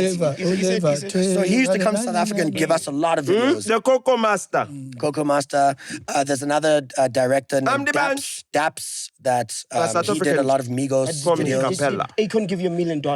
I actually don't think I can answer that one. I don't know. I can't remember what the budget was because it was through somebody else and then it came to us and then it was also like a package deal. We did like 3 music videos for Akon. For who? For Akon. And who else? It was Akon. I think Costa Titch was in one of the videos. So Costa was really signed to Akon? Yeah. All I know is when I was shooting those, when I was DPing those music videos, Shasan was the director. Shout out to him. Costa came like to the set like twice, I think. And then even us when we went to Cotton Fest. I don't know if a lot of people know this, but Akon performed and Costa. Well, Costa was performing at Cotton Fest, and then Costa brought out Akon, and they did a massive dope. I think it's like one of his dopest performances. He had like 30 dancers all wearing green. He took that to the top. And then, they were definitely messing with each other. I don't know the inner workings of the deal or anything, but they were definitely working with each other. And then also... Costa deserve a documentary. 100%. Costa deserves a documentary. Really? That's something that's... I think is very important for the industry, man. And please give me your top 5 of artists right now that you, not right now, like all times that we, based on your knowledge of artists you know in South Africa that you would rather do their doc. Oh man, I would love to. I'm kind of speaking a little bit to Arthur Mafakate now about doing a documentary. I think he's got a really dope story. And is he gonna tell all of it? And you know what? That's what people should understand about working with me is that I don't do the reality shows, shy away from things. Must tell all of it. I'm a director that's... What do you want to know? 100%. They should. And obviously, you know what? There's a great... This TV. Don't worry. Yeah, don't worry about that. When he knows. You'll see it in the documentary. You'll see it in the documentary. But I think, and that's a style that I'm creating now with my documentaries. And I've got 2 other documentaries, one that's already done. So probably in the next 6 months or so, I'll be dropping that documentary. Shit. And I got another one that I'm starting pre-production soon for. So I'm pushing it hard, man. And so would you do a doc on MacG? Yeah, 100%. Dude, I love, and I loved walking in the studio and seeing the amounts of jobs that are being created. Right. This is incredible. Fuck that dude that went and shit-talked you working for MacG Network. I think this is the dopest thing. Who's this dude? Whatever, that other dude, I can't remember. There was a dude that, you know how sometimes people... Rhea. Was Rhea? Yeah. I don't know. I don't The even one know with their 5 name. dreadlocks. I don't know their names, but I just Nota working at one of the dopest networks is so dope. And I think what MacG and them are doing for excelling Black entrepreneurship is so vital. And looking at it and me being a filmmaker and seeing the lights, the cameras, the crew, the jobs that are being created. And even me, I watch MacG's content in so much detail because I am a filmmaker with the way they do the little effects with the trailers and how they specify the trailers. And you guys have content producers and creative producers. What a beautiful thing. And there's so much potential with what MacG and Soul are doing here and what you guys are doing. So much potential. This could be like the biggest network in the continents. Of course. And it's revolutionary and you guys are pioneers for what you're doing. So I love it. I don't want, what do you think? I don't want you to leave out anything about what you feel we need to know about the project before we ask you a lot of things. Okay, just know that a lot of effort got put into it and it's about the evolution of the music video industry. It's really funny, when we were think tanking it, we wanted to start at, have you guys ever heard of Guerrilla Films or Pilot Films? Yeah. They're one of the first people. He knows Pilot Films. He shot a lot with them. Yeah, I'm sure you have. With Donald. Bruce, right? Bruce. Even Live Amp I days. shot with him again late last year. There was a video shoot that they was doing for you guys and then one of their guys got shot on the road, remember? On the N3. One of Bruce's dudes. Well, Bruce's DOP got shot, I think. Yeah, Amazimptoti. I don't know about that. Yeah. I don't remember. That's an Was shot in the music video or what? No, he got shot on his way to the music video. Or to go to shoot the music video. I remember that story. I don't know about that. But they're also legends in the game. And so initially the concept was going to start with them. And then as we were doing more research on it, we were like, dude, there's people in the 1980s and like Yvonne Chaka Chaka that are doing music videos. And, and Chico Twala. Shout out, you know who I'm a fan of? Is Chico Twala. He's still alive. Chico Twala and Mark Lowry, there's a director, there's a white guy, he lives in the UK now. I find them really cool because Chico is really cool. I feel like it's like the first Boys and Bucks. So basically, Chico Twala made friends with one of these directors, right? And he was friends with him, and he shoots a lot of his videos, from We Can Dance to I Miss You Mamelo, on and on. And he makes a little connection with this director through Pam Dever Harris as well. And they're a little Boys and Bucks. He shoots all his videos. And Mark Lowry is one of the most talented music video directors of that time. In fact, he does bulk music videos. He does most of Brenda Fossey's videos. He does most of Lucky Dube's music videos. He does pretty much all of Chico Twala's videos. But shout out to Chico Twala because he makes a nice little network. I think he brings in Brenda at some point. She was already a big star, but then he makes his own little Avengers of artists. I think at some point he's also working with Miriam Makeba and he's producing for her and stuff. stuff. That's like, so when I see Chico Twala and him kind of being like a... Yvonne Chaka Chaka. Yvonne Chaka Chaka, sorry, I'm also bad with names. But he makes like a little bit of a Boys and Bucks in the 1980s and brings these people together. And I've got my music video director, and he always loves doing my videos, and he's ready. And through the label Gallo, they'll get the money, and let's collect it here. But yeah, we did a lot of research and think tanked this like heavily, and then it evolves. And bear in mind, there's not a lot of information about the music video industry on the internet up until like about basically when Channel O starts. So there's a lot of in-depth interviews that I had to do and research. There's a lot of people don't know this, but the Kwaito era is fairly dominated by women. Kwaito era. Kwaito era. Mamboch, I think TKZ, we love this place. A lot of Arthur videos are shot by women. Leanne Cox, shout out to Leanne Cox. She's a music video director that basically does a ton of stuff. Askedo stuff, she's like the first person to have the Women or Karens? She believed on him. Yeah. But yeah. One last question. Oh, wait, let me just evolve on that one more time. So it's about that. It stems into that. I'm getting a little bit deep into the early era, but it goes all, the documentary is about the evolution of the music video industry from that time all the way up until your new dudes, through us when we were directors, through the hip hop phase. It tells a little bit of the story about the different music genres that come in. There's the Amapiano phase that we talk about, but it kind of tells the story of what's happening behind the scenes, the people involved, stylists, directors, DOPs, producers, label execs. It tells a little bit about the music evolution that happens from Maskandi to pop Kwaito to Durban Kwaito, through house music, all the Motswako, as you saw in the trailer that we show, Twada, all the way up until piano music now and what's happening in the music video scene now. So also the new directors that are involved now, they're also in the documentary. So it's about 40 years of history. One last question for me. Maybe, I don't know about... we're in an era where many artists undermine the power of music videos. They just want to TikTok the sound and throw it away. Yeah. And expect everybody to just the song. So I wanted to know, from you how important it is if you are talking to a young kid that is making music right now. Please tell the importance of making or shooting music videos and market those music videos, the benefits, because maybe they can't hear us properly. So because you're white. Do you guys think music videos are important? Yeah, of course. Yeah, you think so? They think the Spirit music video is shit. Oh, really? No, Spirit music video is legendary. I'm in the music business. $1 million. $1 million. I've had debates with Nota all the time about the budget, but it's $1 million. What was $1 million for? I have this debate with him a little bit like, I wonder, what was $1 million spent on? No, but it's... Do you understand what I'm saying? No, but you can break it down. Like a person on fire needs a fire truck. It needs safety people. It needs a whole bunch of... The person was really on fire. Was the person really on fire in that production? And you know what? That music video is so legendary. Like, shout out to Tebogo Malupe. I couldn't get him in the documentary, unfortunately. Hey, go speak to your brew. Yeah. But he's so legendary because he basically like revolutionizes the visual standard at that time, where we were making videos that were a certain type of way and maybe upper lifestyle, Titsumbowen, whatever it may be.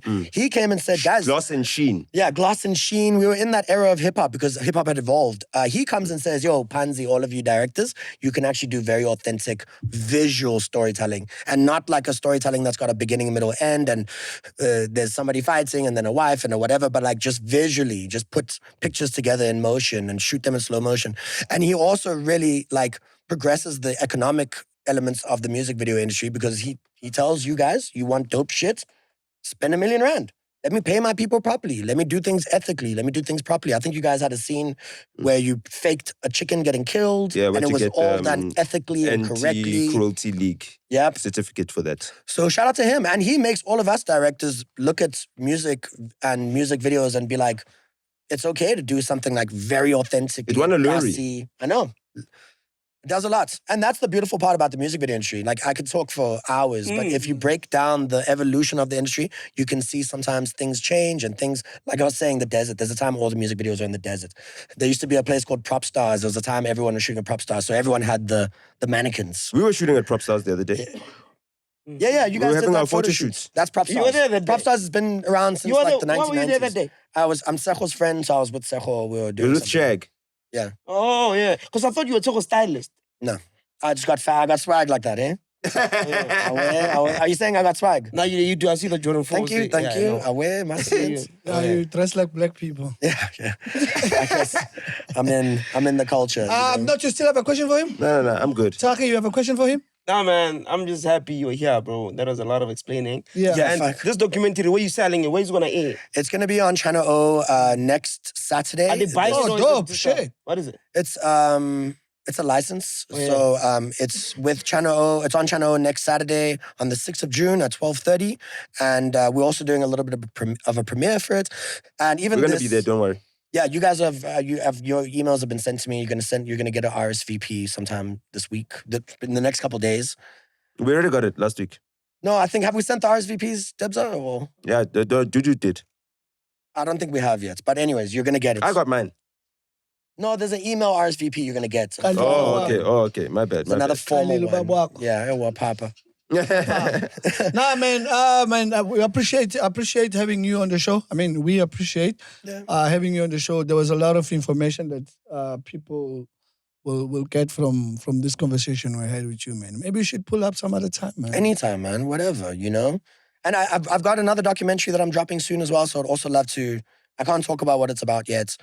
But I also want to do some, I want to do some conversations around that because it's really dope to try to get people into the documentary space and look at it as another form of cinema and being able to absorb it. And like I said, it's so important for us to tell more documentary stories about your guys' culture, my culture, entire South African culture. I mean, we only have one BBC documentary for piano. I'm pretty sure, you know? I don't think we have a hip-hop documentary. We don't? It's hip hop. Yeah. And those YouTube ones don't count. Like when they do the little YouTube ones, those don't count. I'm talking about like a real, deeply researched. Is there more money in documentaries than music videos? And shooting for music videos? Not yet for me. Like music videos is weird because music videos is also like fast money. Like if you're good and you know how to run your business and people value your business, it's fast money, but it can be profitable if you do it right and you have a team and you're running it properly. And I can show that when I'm on set, like this is why you're spending 200K. Like look at the entire production put together and the invoicing process and everything. Because we tried to separate ourselves from being like the dudes that just like, yo, send me 3K and we just rock up. And actually, I got one last question. How did it feel to shoot Keenan's last music video? Which one? Yeah, so it's not really his very last music video, but it's his last impactful music video. Which one? Lemons to Lemonade. Oh, he had made another one? I think there might be another, but I feel like it might be Musa Key's music video. But there's something afterwards he kind of does. But Musa Key's song on the album. On Mass Country. I can't remember, dude. I just know that I did Lemons to Lemonades. And yeah, a lot of people think it's the very last music video he had because it was the last impactful song he had with Nasty C. And, I mean, like, super impactful, you know? How did it feel?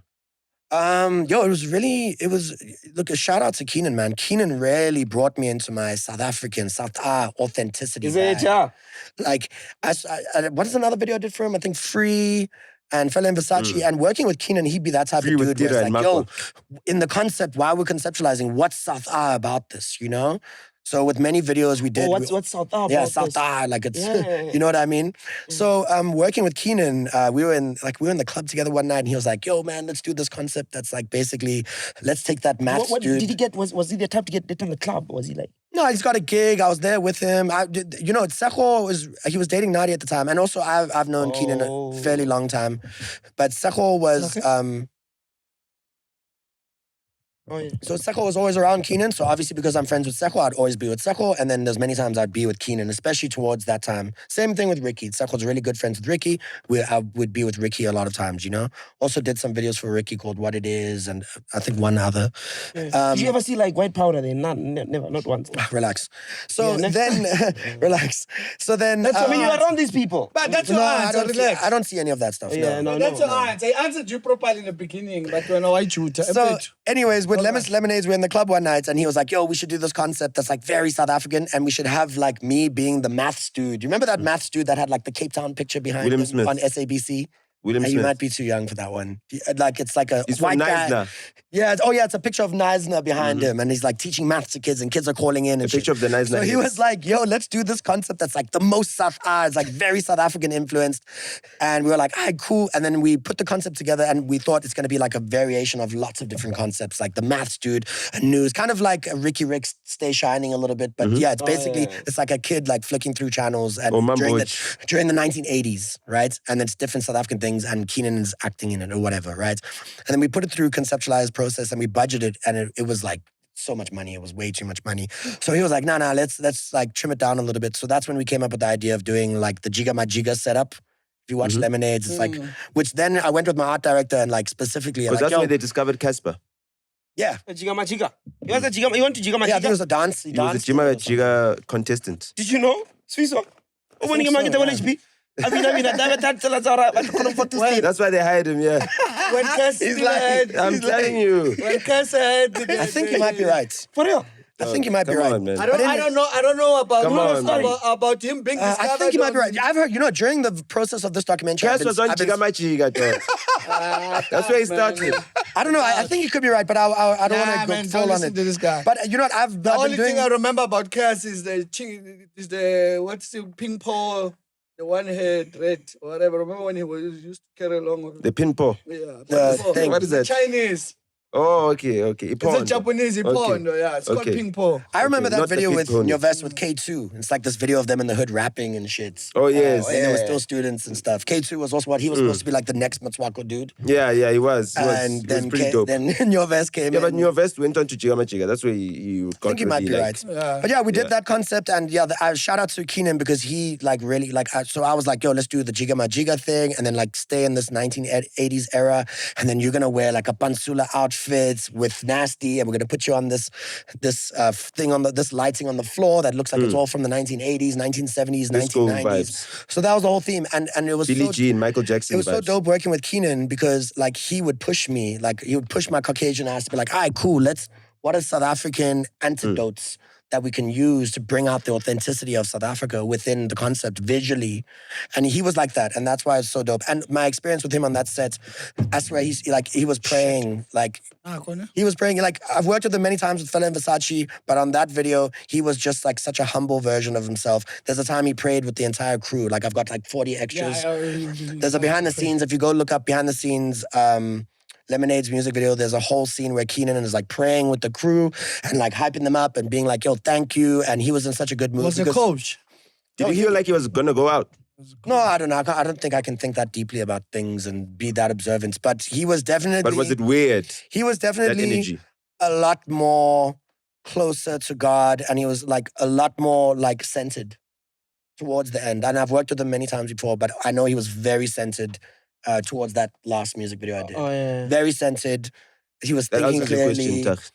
He was on a whole different level. And even working with him, in other videos I did with Fela and Versace, he would be like pressure, like, yo, he's hectic, you know? But on that video, it was so smooth.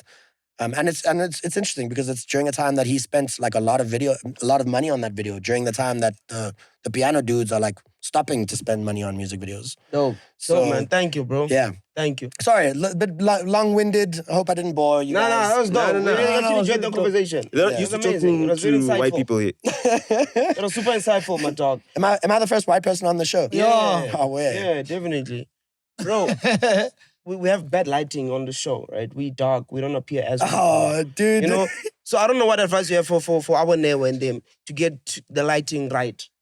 No, the lighting's good, but I'll speak to them and I'll pass over whatever. Yeah, just say it so that the pulses know. Yeah, also. on the side, I'll speak to any of my brews here and just give them some input or whatever. Look at shots. Look at shots. That dude is vexed.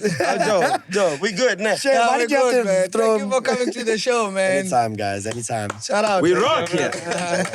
Hope you guys enjoyed it. Thank you for the opportunity. Don't go. That was an amazing guest, bro. I think we had a nice talk about music videos. Right. I think we understand the importance of music videos. What? I'm just saying. Trying to Back take to you your old seriously and self you're now. truthing. No, it was a good one. Abelung bahambile usanandaba manje uyasivuruvana. Yim umlunga. Yim umlungu la. Hold on, I'm just fixing. Hold on. I don't want to put my lipstick on the pop filter. Comrades, I didn't do that. And a papa behind the mic. Papa behind the mic. Yeah, man. Let's go, man. What are we doing, man? Yeah, before we get into the show, guys, yeah. Win a share of 300,000 rands in cash or secure an exclusive Boomtown VIP experience. Your next spin could gallop you straight to the ultimate trackside VIP lifestyle. The race is on. All you could win, and you could win a share of 300,000 rands in cash or secure an exclusive Boomtown VIP experience at the Hollywood Bits Durban, July. To enter, simply spin your way to the victory by betting just 2 rands or more on selected booming games slots. The more you spin, the closer you get to the luxury rewards and massive cash prizes. Don't miss out on Africa's richest race day. Click the link in the comments to start spinning now. Promotion ends June 9th, 2026. Over 18s only. Terms and conditions apply. Play responsibly.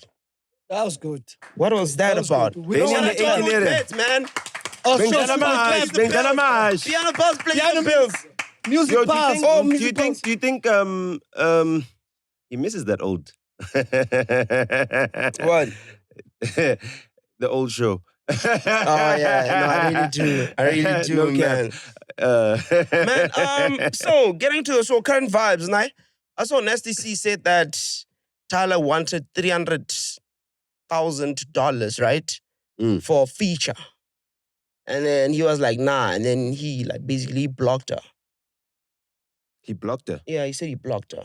Okay. Because she wanted 300,000 rands. He was just saying that for clout, I'm sure. You think so?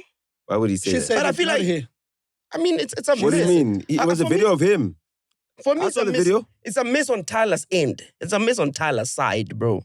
More than anything. A miss on what? Where? Nah, man. It's a miss. An American Music Awards winner? For South Africa. She doesn't see Nasty. For South African culture. The only Nasty she knows is the truth. She doesn't see Nasty? I mean, on her level, she made it in America. Yeah, I understand that, and he didn't, obviously. Exactly. But Therefore, it's over. I feel like it's over. It's over. He had his shot. And I'm right here in my spot. If I was managing Tyler, I would have done it, and I'll say why. Let me tell you why I would have done it. Have you ever gotten an artist international? No. Let me tell you why I would have done it. So therefore, we don't want to hear. We don't want to hear. Telling me about international Let's move on. We don't want to hear. We don't want to hear. We don't need to hear this one. I'm sorry. No, we don't need to hear. We don't need to hear. Let's. Don't worry. It gets me on the double Tyler, this one. No. Remember I said it the other day. He did what for Tyler. Remember? I get zero money. But remember I said he did what for Tyler. Take all the credit. Let's not take away the superstarness and talent that Nasty C has. It's not a waste to do a song with Nasty C. It would actually been better. And you know who had more bodyguards than Nasty C at propaganda? I'm glad Nasty C blocked her. I'm glad Nasty C blocked her. And maybe now he must try to do a song with Malin Aura.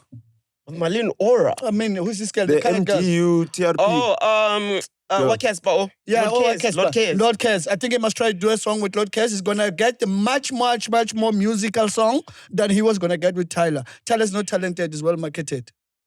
Tango. Yeah, but I feel like it's a missed opportunity more than anything. And mind you, later on, when everything is said and done in the US, right? When the US is done with having a copy of Ciara and want to chill with originals. Ciara, and want to chill with originals. Hold on. Ciara does every single dance challenge to every single Tyler song. Ciara is Tyler's fan. When that is done. Ciara loves Tyler. What is this guy saying? Hold on. No. Calm down. Calm yourself down. Hold on. This guy, right? When that is done. He talks about promoting South African Tyler, music. bro. I know everything that you know. Listen, I don't listen to Tyler, but I'm behind Tyler. I know what Tyler does in the US. I don't miss shit. So I know. So you know that Ciara dances to her songs. I know. You know that Beyonce sent her Even Ciara letter. said she doesn't mind. She would like to do a song with Tyler. Ciara said that. Okay. Yeah, just because Ciara, it's a much older woman. She's been in the business. She knows how to embrace new talent. That's because new talent. She just doesn't know that kid is not really talented until they hit studio. When it's time to sing for real. When it's time to sing for real, I don't know. He's We'll gonna see. realize Someday. It's okay. In the future. Nah, I'm telling you, bro. When it's game time. Bro. Nice to see. Shout out to you for blocking. Me, I was gonna block and post. Hold on. Are we seeing Nasty at the World Cup? I don't What do you think mean? so. No. But he was He's busy. No. He was We're busy doing what? Nothing. He's on a live stream with Sam now. With his girlfriend. Hey, mama. What's wrong with that? There's That's nothing hip hop wrong. culture, bro. Exactly. And What That's I mean? hip hop culture. That's hip hop culture, bro. You're right. You get To be a credibility. streamer. You no. Hip-hop culture is to be a streamer. You get To credibility. go from a rapper to a streamer. You get credibility. I'm just saying that's hip hop culture. You get credibility as a hip hop artist if you have a partner. You're in a relationship. You are taken serious. You have your own kids. That adds your credibility a lot. People see you differently. But which partner? Let me finish. No, the right type of partner. So is that not what's the that right girl type that of partner? didn't freestyle? What's her name? I keep mixing up the names. What's her name? Please give me the proper name. K-Kid. K-Kid. Yeah. Last night. What happened? Where? Last night? Yeah. She nearly showed me flames. Yo. K-Kid. K-Kid's girl. Oh, what's on the store? Yay. Dog, I had to double take my hand. I had to look at my hand like, yay. And look at it. As you should. Hey, man. Oh, it's on the store. Hey. Safisa. Hey. You lie. Hey. What's Kramai? Ampur. Hey. Just that I was fighting. What? Huh? No, I just came with unbeatable. So yeah. Oh, unfortunately. yeah. But many other niggas. I don't think Many other niggas, let's slap that cap off your Why head. you guys saluting? Like, Uma Sepa Velaga Stogo. Like, you guys away. K-Kid. What do you guys talk? And the girlfriend is. Wait. Is she lesbian? What were you yesterday? We were at. Is she lesbian? We were at. Yeah. I think so. We were at Arsenal's funeral. Oh, yeah. Oh, she came by? She was there. Dope. But she came les. Wow. Comrades, man, when I was speaking to the guy we just interviewed now. But before we move on from Tyler, European because note. he already moved on because he saw that I was coming for Tyler. Shout out to Tyler on the World Cup song. She did really well there in that song. That song was well done, Future? Is it with Future? Yeah, that's that. She's out rapping Nasty. She did very well on that song. Yeah. She did very well. I'll give her Nasty that. rapped with Future on stage at the Mama I'll give her Awards that. long time ago. Oh, yeah? Which song are we taking to the World Cup? Has it been decided yet? Is it the Chomi song? It's Come gonna on. be the Chomi song. It's close to the politicians. No. Tell us how. No. It's close to the politicians. No, we're taking. Oh, with It's Arthur. close to the We're taking Jadans and them. TKZ Shibobo. It's close to the Jadans and them. Wait. That's one Emanyan, is Chomi still Benny, signed to Arthur? not the Boba I don't know, Dance. man. Of course, they're I don't know, forever. I lost. They signed Forever, yeah. Are they dating? They're friends Can- forever. Are they dating? They've been together forever. Wait, did they date? Well, there was one time I was staying at the Hilton Hotel and they came out of one room. So I don't think that Arthur was her stylist. I'm glad you're the one that dropped the file. Yeah. No, it's not a file. They came out of one room. I'm just saying, I don't think So he do you was think the they're stylist. still coming? They're still going into the one room, the same room? I don't know what the comings and goings are Okay. at the Mafokate household. Okay. Is it? Yeah, but okay. Is she like Wami's mom? No. No, it's not That's- Owam's Who's mom. that? Wami Owam Mafokate, is the that's daughter. Queen. It's Atta's daughter. It's Queen. Owam is Atta's daughter. Yeah. It's Queen. I met her. Yeah, I know. But who's her mom? Is it, Queen. I Is don't it, know who's the mom. Who? Not Chomi. No, Queen who, Moroka? Chomi is young, man. No. Not that Queen. You know what I mean? From what? Abashante. That the group. No. You don't know Abashante?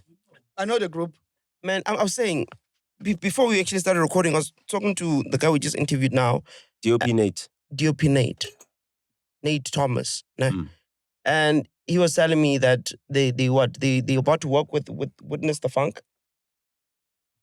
Mm. Yeah, he said they spoke to them, I think 2 weeks ago. Mhm. They're supposed to shoot like a music video or something for them. They wanted visuals. Mhm. Right. And then now recently, this week, I think 3 days ago, Mhm. now there was articles, there was a girl that came out and said that one of the members from Witness the Funk. No, there was an interview on Justice Channel. Yeah, the girl came out, but I'm saying I saw articles before the interview. I saw articles of a girl that came out and said that one of the members from Witness the Funk, they spiked a drink, whatever, they had some whatever, and then Babes Oduma came in, gave her a bit of money to be quiet. Babes would do more, so came out, said whatever she said, right? And then What do you mean? What do you mean? Did she say? What do you mean? She said that I'm raping, right? That's what she's alleging. No, what did Babe say? What did Babe say, Mafitozo? Babe says, are you calling the Kulumayo? It never happened. It's not even, it never happened like that. It's never happened. The girl basically, Babe is saying she was never part of it. She made it up. So the girl alleged that Babes gave her money. Is she with her sneezing? tool. No. Context not. He said allege. Allege. No, I'm saying I want you to give context. I don't know the context. So All I the heard context is that is there was 70,000 that was supposed to be paid over. I don't know if there was a slip. There was an EFT. I don't know if it was cash. I don't know if there's any proof that money was paid over. You understand? So, and I don't see Babes as someone who will be spending 70,000 to pay for Witness the Funk's problems. Why? Yeah. What's the association there, by the way? None. I don't know. None. To say again. Yeah. So what I was saying is, Not the like they girl were signed says, to West Inc. the girl says the video. That's from Pinchestein. Yeah, the Bitch and Babes' label. Do you understand? The video I watched, the girl is saying, she was, like you said, the drink was spiked and what, and the one of the brews from Witness the Funk raped her, right? And then when she came out and told the people that were in the room or in the hotel or apartment or whatever it is, or wherever it happened, Babes Wodum was one. I mean, they jooted her to bath and said, let's go to the police station. I mean, let's go to the hospital. And then from the hospital, she was jooted because once you bath, obviously the evidence is gone. So hold on. Right? Why is this, out of all the Babes scandals that have come out immediately after they happened, almost every single Babes scandal comes out within 72 hours of it happening? We never hear of a Babes scandal from 10 years ago. Why are we all of a sudden hearing about a Babes scandal from, 10? So apparently the lady spoke about it way back. Yeah. And it way never back. was covered in I any know, newspaper. but Babes Wodum was never part of the conversation way back. What do you mean, way back? No. Wololo? No. Babes Wodum was not part of the rape conversation back then when the girl spoke about it years ago. Why didn't she involve And then Babes? it faded. It faded because uthi ngendlela ayidrophe ngayo case bamfake erumini bakhuluma naye bamthandazela kwakhona amafundisi. I think that's where Mthetho comes in allegedly. Kaya Mthetho alleged. It's alleged. She mentions Mthetho somewhere And what in the did he say? conversation. And then because she said she was calling a journalist, and then where she calling a journalist, she alleged that Kaya Mthetho said, why is this even getting to journalists? Let's Hold fix on. this When thing now. did Kaya Mthetho it's link up with Witness the messed Funk? up, dog. It's messed up, dog. So let me close this story for you, bro. Okay, please. Yeah, let me close this story for you And because don't confuse us. Because it's sad, right? Guys, let's stop using rape. Let's stop using rape to sell music. Oh. Right. Yeah, obviously, bro. I don't like this thing. This thing, guys, we're in a country where people actually get raped. Let's stop it. Stop it. We're discrediting kids or women that actually get raped. Because after this woman comes out, right? Firstly, listen to this. Firstly, the group posted, before the lady starts speaking on the podcast, right? The group posted they disassociating themselves with the brood that raped before the lady came out. Allegedly raped. They posted that. And then the girl comes out on the podcast. And then 2 days after that, you are posting a statement saying you are now back in the game. You are announcing the return of the group. Why so much coincidence, bro? What do you mean? You think they knew that the interview was going to drop? They knew the interview was going to drop. They decided to make a comeback with the interview. Of course. Think about it. I don't think that's a way to make a comeback. That's what I'm saying. It's a bad way to come back. Okay. It's a bad way to come back unless when they posted that the brew was disassociated, now the girl felt like, okay, bazobuya laba, let me go to the podcast and try to block. And then they respond with a statement, the group is coming back. Like, it's messed up. I don't like this. Who's coming back, actually? I don't like this thing. So Nirvana, let me finish. his friend. She's coming back to music. Oh, you want to finish? Yeah, I want to finish. Okay. Please, it's very important. Guys, as PR strategists, team managers and everything, bro, let's use everything but stuff like sexual abuse, GBV and shit like that. Bro, there's people that go through that shit every day. I was a street kid and I witnessed that shit. So don't use that.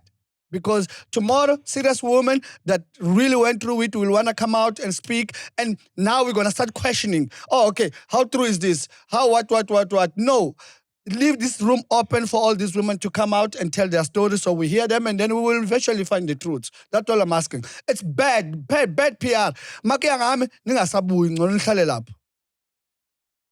Chose the wrong timing to come out. They chose the wrong timing to come back, to make a comeback. For me personally. Even Nirvana. What about Nirvana? She's got a new song. You heard the song? I heard the song. What do you want to hear from it? Do you like it? I don't know, man. I'm caught in between with Neva. Obviously, Neva is my baby. And she will tell you if you ask. I was helping Nirvana. I took Nirvana to, I connected Nirvana with a couple of music producers to try and get her to make music. When was including Heavy K. Long ago. Including Heavy K. No, last year. Oh, last year. Last year. Okay. So she was doing music when she was still acting. She was trying to do both at once. So one day she posted a clip of her and who's this beautiful lady? They're promoting a song. Anyway, not Dole, something like that. But they were using like short dresses and the twerking and whatever. And I looked at it. I'm like, I told her she will tell you. I said, I don't like that route you are taking. Because I see you as someone else. Now you are taking the route of being a baddie. That's not a route I'm willing to support. Way before, dog. Way before. Right? And now, okay, Neva. We are busy dealing with this issue right now of assault. It's assault. What is it called? Yeah, it is assault. Yeah. We are busy dealing with this issue of assault. And then the songs you are releasing are of the sexual connotations. But she did say it doesn't affect how people see her. But that's where me and Neva go separate ways in terms of we don't share the same views. And she knows. And your view is? My view is, bro, look at Neva, bro. Decent kid, you can tell, well-raised and everything. She's got a beautiful voice. Make the right music. You don't have to go the baddie route. I don't think she needs to go the baddie route. She might be dope at it. You understand? I still make good music, but I don't think she needs to go the baddie route, bro. What other route is there? Talented. Huh? What other route is there? There's so many routes you can take, bro. Today? In this day and age? I don't know. I feel like for someone who's been sexually assaulted a couple of times. Okay, hold on. At that, what's that Marvel Circus event? Let me make. She was dressed like she's in Moulin Rouge, and let me land properly, so you don't make me land in a gravel road. Okay. For someone who's been sexually assaulted a couple of times, right? I don't think it will help unless it's Caesar therapically. I don't know if that's the right English. Yeah. Do songs like that. I feel like she needs to disassociate herself a little bit with stuff like that and just focus on the positive side of things. You know, sexual assault, what it does to people, makes them hypersexual. What happened to the street kids that were abused as kids? They become prostitutes, some of them. I still see two of them now, to date. So you don't think that this is a symptom of the hypersexuality that is induced by being sexually assaulted as a young child? I wouldn't know. I was molested and I'm a sex addict for some reason. You were molested? Yeah. But okay, that's some fucked up. I'm just saying. Maybe she can't help herself. Okay. Maybe there's some truth to it. That's why maybe there's some truth to that. We're not trying to get in trouble. I'm just saying that there's someone who was molested before as a very young kid. Like as very, very young. I've been molested a lot. So not even once, like a lot. You understand? For some reason, as you grow older, I was very sexually active. Like I wanted to have sex as much time as I could. You understand? Yeah. What if she's got the same issue? But I'm talking for me. And they ask, look, I'm not a woman. I'm saying me. From the woman you observed, you've seen. But yeah, it's a different story. So I'm happy. Well, come to the music side. Couch audition is very less compared to the auditions. I'll support that part of her focusing on the music side of things. It's better that side. We're not saying it doesn't happen. It does happen, but it's not as much as acting. With acting, they force you to kiss people. Acting lapana, bachumuzana lapha kufana ku gospel. Oh, couch casting. Yeah, couch casting. Oh yeah. Oh yeah. Gospel and thinking. And, From from experience. Yeah, from experience. Oh yeah. Yeah. I wasn't aware. Yeah, even me, I was once subjected to sleep with a woman because I wanted to be a part of some show. And then how did that go? I didn't do it. I didn't do it. Was the money not good enough? It just felt like the lady was she not, ugly? The lady was. Oh, but if she was nah, you were If she was nah, obviously. If obviously if she was nah, she wasn't even gonna want it. Yeah. You understand? She wasn't even gonna want it. But yeah, man, I support Neva. Go to the music industry. Come back here. Whenever you want my help, let it be that music that you know we used to make. I have good music in my computer with Neva. And it's not of sexual connotations and stuff like no innuendo. I have, and she's good. Dope, just man. innuendo, the software. Dude, I missed out on a lot of things this week, man. But one of the stories I saw is that the second edition of the South African Music Awards will take place in South Africa's Northwest Province on August 15. Organizers have confirmed. This is one article I found this morning. I'm not done. You found it this morning? Yeah, I found it this morning. It dropped a long time ago. What was happening in Limpopo? No, bro, I wanted to disconnect. No cell phones were allowed, ne? No, I wanted to race, bro. I wanted to... What do they call it? Wherever you went. No, man, no. Here's the thing. Let me just say this. Like, I was basically babysitting my little brother because my mom left for church. She was in Mbombela. So I was there from Wednesday. She came back yesterday. So I was just with my little brother all the time. Yeah? Church conference. Yeah, she was at the church conference. I kind of missed those. And you know, today, so I told her I had to leave at like 10 in the morning, right? And Is there lots of gospel artists there? Where? Church conference.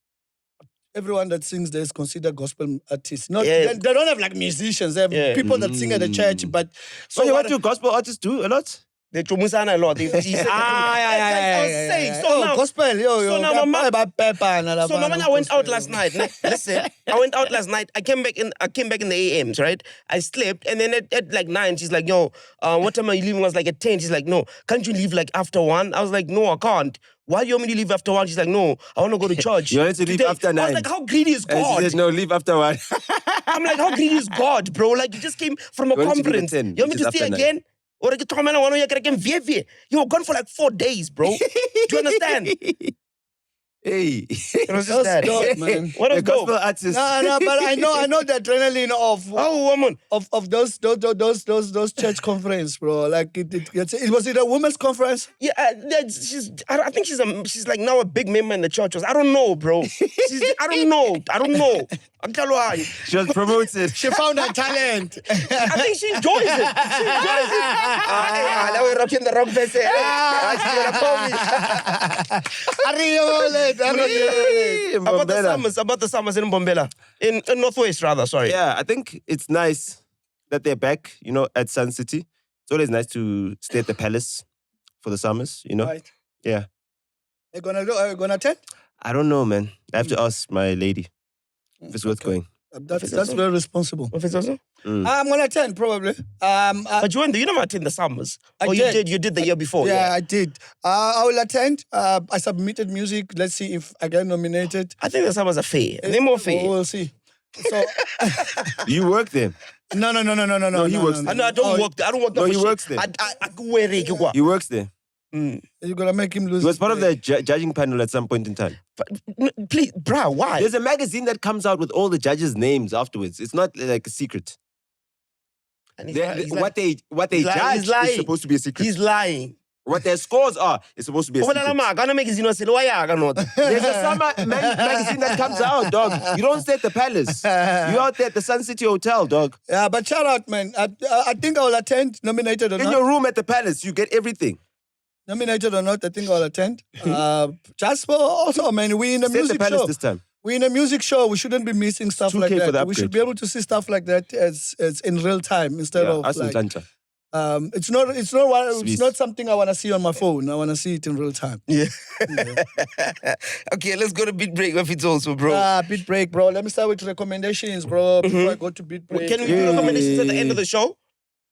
Like when we do new music, is How that much fine? do you charge for a recommendation? What's on the regard? Why would I charge?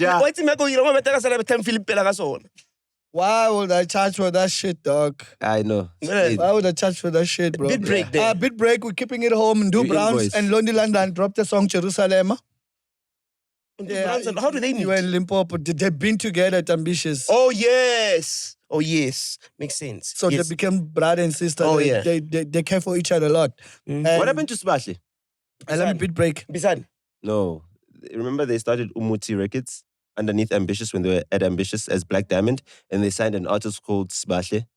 Oh, yeah? Yeah. And now you see Danya Devs, he's doing lots of content with his Han, a new Han. So I'm asking, what happened to Smashy? Because I haven't seen her. Because I thought maybe she might don't be know within Sfiso? I don't know where she's at. What's after? Yeah, and it's still in love. So it's a beautiful song. It's 3-step home like, but in a very very, very slow tempo than the usual of home and 3-step. It's a beautiful song. It's beautiful. I always tell Londi, she's got a very nice vocal register. Right? She's got a very nice vocal register, and I think what I find interesting is probably her insecurity vocally. Oh, yeah?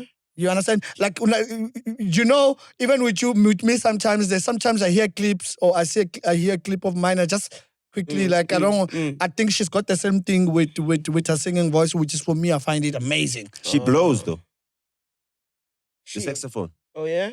Oh, she blows. I thought you meant the other stuff. She got pipes. How does she afford all the Gucci's and the Louis Vuittons, bro? So shout out to Londi, shout out to Ndu Browns. That's a beautiful song. Go Saxophones are check very it out. expensive. Londi is actually singing there.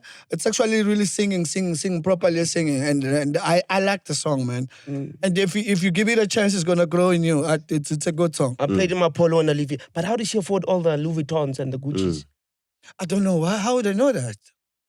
She does the V I club. know Londi works. Oh, she bro. does the V club. I know. She works away. I know. Most people look at Londi as a baddie, like what. No, but I know she has like a braid. She's got her own businesses. Yes, braid. bro. Yes, So that's big business. So the braid is buying the Gucci's It can. and the Louis Vuittons. It's got a Sentin, what you call? She's got a whole what is it called, a warehouse full of those bread lots, bro. She's running business, bro. I'm not saying. I think Can we she's got not- a salon can- where Bobby Licious used to have a salon, right? In Yeah, Sentin. Yeah. So the braid is buying the Gucci's and the Louis Vuittons. I would say I know, but I don't know. But what I'm saying is that can we stop? It makes sense, though. Yeah, like can we stop? It could make sense. Yeah. Like It's a nice sometimes cover. let's look at women that actually work. What do you mean? Work way. She works here with us. Of course. What are the Louis and the But she's Louis got Vuittons? other That's her couple of work way. The businesses. Gucci's.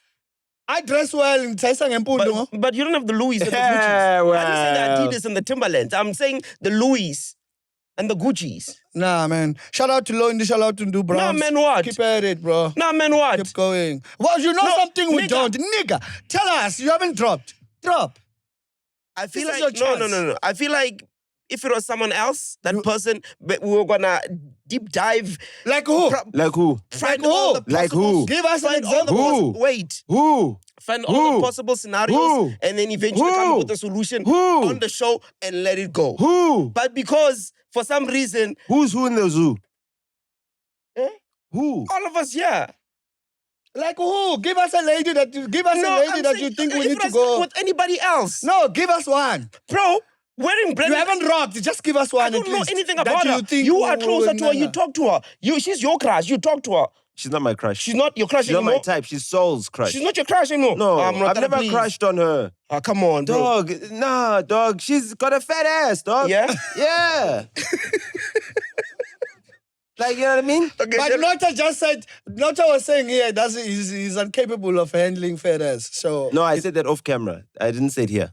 yeah, but oh shit, I thought it was, sorry, bro. Yeah. But I learned. So I yeah, learned. It took some experience. To must call me. I'll tell you how these things. Nah, done. it's fine. Yeah. What that? How you handle feathers? Oh, for real? Nah. Dog. I sorry. prefer the itty bitty. Me those Sorry, ones. I prefer those ones. Bro, like, Those ones. this is friends actually run fast. inappropriate. Let me not say it, rather. It's gonna seem inappropriate. That's going white on to a material. big debate. Nah, I've been seeing a lot of shows, right?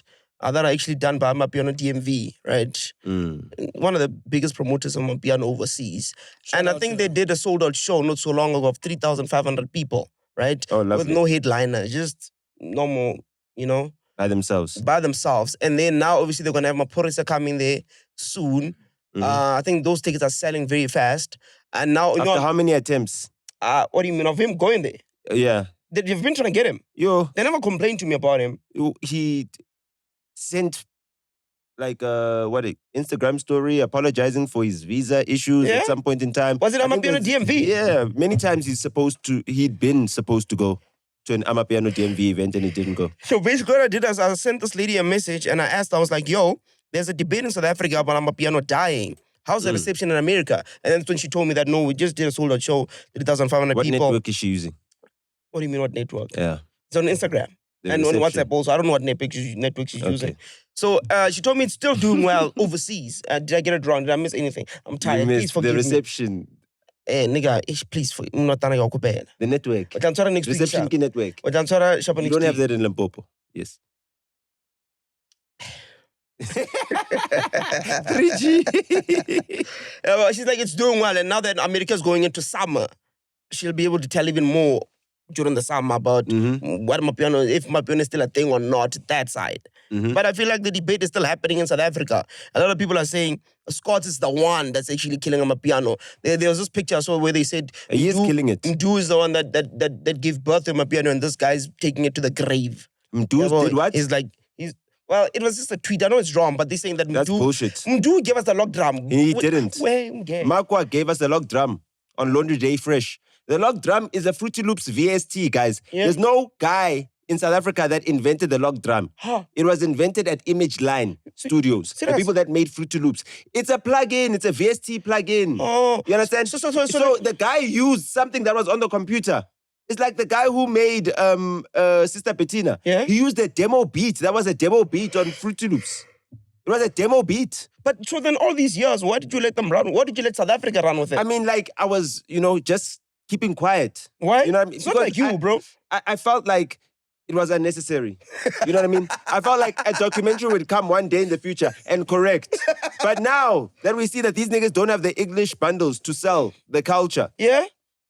I see that I need to step up. I need to step in. That's why I did step in. Bro, that's why we've been dominating the conversation about Amapiano for the past 3 weeks, back to back. That's why the what is it? They said it's the main show. I was actually offended. My girl said it's the main show. She's like, yeah, I heard it on the main show. I'm like, hold on. This is the main show. That's the main show. There's the main show. The Monday show is the main show. The Monday show. And the Thursday show. The Tuesday, the Tuesday. No, it comes second. They must keep not the side show. You must know your place. The Tuesday show is the one. Lane, Papa. We beat that Either way, they were taking the content from the real main show, Yeah, so that's why that debate is continuing. I feel like we've got the wrong ambassadors. When Major League decided that they were going to hop on that flight, to the UK you guys to promote the culture. I know I told them. I put the battery in the back. Yes, I did. I sat them down. I said, boys, you guys have got your US passports. These other guys don't know Sehoa. They won't be able to sell us to the BBC. Wait. Hold on. Okay, yeah. Those guys went on a bus with Nando's. Nando's has got hundreds of restaurants in the UK. I think it's their second biggest market outside of South Africa. You know what I mean? And probably the most profitable market outside of South Africa because they earn in pounds over there, right? They had a Nando's hop-on, hop-off bus driving through London. They had Channel 4 cameras on the bus. All of that was set up by Taponeswa Mavungwa, who was at Viacom, South Africa, MTV, for the longest time before she became the head of Sony Africa UK. She's the one that offered Gabza a deal, by the way, a UK deal that Malachi prevented from ever materializing. Now, when you are so well plugged by people that weren't, it doesn't matter. Malachi comes every week. Let's give them a break, please. Just this week. When he's dead, maybe. Sooner rather than later. But he was happy. He was celebrating Arsenal and Orlando Pirates. He supports them. He was in the boardroom wearing regalias. He should be the logo of Pirates. Why? So anyway, why should he be the logo? Amash. I don't get that one. Do you get it? Why are you laughing? So anyway, yeah, okay. it should be that. Okay, he's toxic. Anyway, like I'm saying, We had proper ambassadors. They even spoke on Oskiro's, I believe, podcast right now. They spoke about the path we've traveled to bring SA music to global audiences. And it's been everybody passing their hand, right, along the chain and contributing as much as they can. Our current guys have fumbled the entire bag. That's why it's a question that's up in the air. She's not excited. She's not like, oh, I'm so excited for the next summer. Dude, I've got an Amapiano DMV t-shirt that says the summer of Amapiano. They were making the summer of Amapiano t-shirts in 2023. That's the summer of Mnige. Mnige was hot that summer in America. It was summer in America when Mnige was hot. You understand what I'm saying? How far have we fallen since then? There is no excitement. The viral videos are of shebang. Seriously. That's what Amapiano is contributing now. Viral dance challenges for other genres. Is this the end of an era for Amapiano? Man, I'll say no. Yeah. I'll say no. And it now also depends on what kind of Amapiano are you listening to. But you also want to contribute to like nonsense. What do you mean? Not really nonsense, but the gimmick music. Like the verse you sent to Scott's last week. Like, what was that? Yeah, no, I wanted to show. No. That I was doing, like I said, like remember when I said. You say it's better than Hambaju. Remember when I said, I started by saying depends on what kind of piano you're listening to. You understand what I'm saying? So, if you got that Ruchabo scores, Abo bands and whatever, it's obviously cheap type of content, easy lyrics, it's cack, it's bullshit. But if you're gonna listen to like Juba shit, you're gonna listen to music that is made by Musical Chef, Duty RP, Murumba Peach, Sfazo makes good music, bro. I forgot this bro. I have him on WhatsApp. He's a DJ, man. He's a dope DJ in Pretoria, man. Kelvin Fall? No, not Kelvin Fall, man. I forgot. But if you listen to the music that they make, like serious music, like really music they make.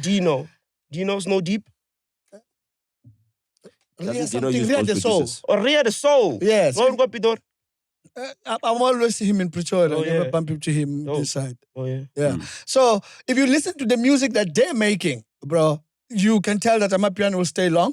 If you listen to Yamza, do you listen to Yamza? Just go listen to fucking No, but do they matter now? Do they matter now over Scott's? It's always been like that, bro. Brenna Fast was selling music when Kwaito was big. But she was not making Kwaito. Why do you... You understand what I'm saying? Hold on. Why do you use outlaw? Oh, my bad. The English is running away from me. You? Damn. Out of everyone. Porisum dog. Anyway. To Porisum dog. You didn't get that one? Which dog? I don't know. Porisum dog, as in Maporis. Oh, okay. You know these cheap puns of this guy. They were gonna laugh at us, but I see Cholanga, I got to ignore it. Okay. Oh yeah. Wait. Like that pan, yeah, Haikimi. Oh no, the Haikimi one. No. That one is soft porridge. You see that Haikimi one? That Haikimi one. No. Listen, I was in Limpopo with a friend of mine. We're sitting. He's like, "You guys missed that Panya Haikimi," and I was like, "Hey man, don't tell me about Haikimi. What did he mean?" And then he explained. I knew what Haikimi did with the wife and you the know what Haikimi didn't do though? He didn't miss a penalty. So anyway. So we laughed about it the entire week, bro. That Haikimi thing, bro. Yeah. No, that one, I apologize for that one. We shouldn't have missed it. Yeah. It was very disrespectful. So just to continue where I was at. Oh, my bad. So if you're going to listen to the music that really musicians are making, you understand? Because there's, like I said, Amapiano manje sekahlukile mfethu. Khona commercial, khona ini, khona le ase groove. There's MC Piano. Let me give them a name. I'll call it MC Piano. MC Amapiano. MC Amapiano. The hype piano. Yeah, hype piano. Yeah, maybe that because they're struggling to give us a name. Most of these niggas are MCs. Bubblegum piano. Yeah, they're MCs. So we're not gonna judge Amapiano and the life of Amapiano based on that. We are Music though. Pulse is saying that. No, we are though. Can I tell you why? We judge Amapiano based on the success of Scorpion Kings. Unfortunately, they monopolized the entire industry. They used the money that they got from Sony. Do you understand? To monopolize the industry. And then what did they do? They sell out the entire industry. They stabbed everyone in the back. They gave control to Sony. So Sony decided what people's tastes were. because they had the largest market share of Amapiano. Jaivane dropped one of the best albums in Amapiano in recent history, just last year. Yeah. Had one of the biggest hits in Amapiano. No one cared about that because... Not the biggest hit. Which was bigger than Luto? Which other song was bigger than Luto? Luto was big, but it wasn't. It's not. It was the biggest. It's not hit in Amapiano last year outside of anything dropped by Kabza or Pori. It was the biggest. Some tip dropped a big hit. No, man. That was right at the end of the year. I'm talking about a hit that carried the year. It carried the year. Yeah. Sam Deep came in last minute and then he finished off the year. You understand? He was the fireworks at New Year's Eve. I get that. Luto carried. That album has got lots of gems, lots of hot songs on it. No one cared for it. It wasn't doing the streams that Tato Yamudimu was doing, you know what I mean? Or that Ntsako was doing. So there's a couple hyped artists that are pushed by certain labels. You know, I guess Warner does try to push Africori because Africori is owned by Warner, you know? So guys like Calvin Momo will get pushed. Only a handful of people are being pushed. Everybody else that's making dope music is falling to the wayside. The year prior, one of the dopest Amapiano songs that was dropped was Sol Penduka's song. You understand what I'm saying? It was completely different from anything else, linguistically as well. Sesotho instead of Nguni languages. So it was something different. And we never got to hear any more of that. There was a whole pipeline of artists coming with Amapiano in Sesotho from the Free State. There was this other guy called Mel's Music, you know? He made the song Kokong, you know? I spoke about it when I was a guest on Piano Pulse back then. Yeah, reminisce No. a bit. You don't miss those days. I miss you. You got tissue, Sfiso. It's capping. So I'm not capping. So to think for me, bro, Mapiano is not gonna go anywhere, at least until the next 10 years. Yeah. At least until the next 10 years.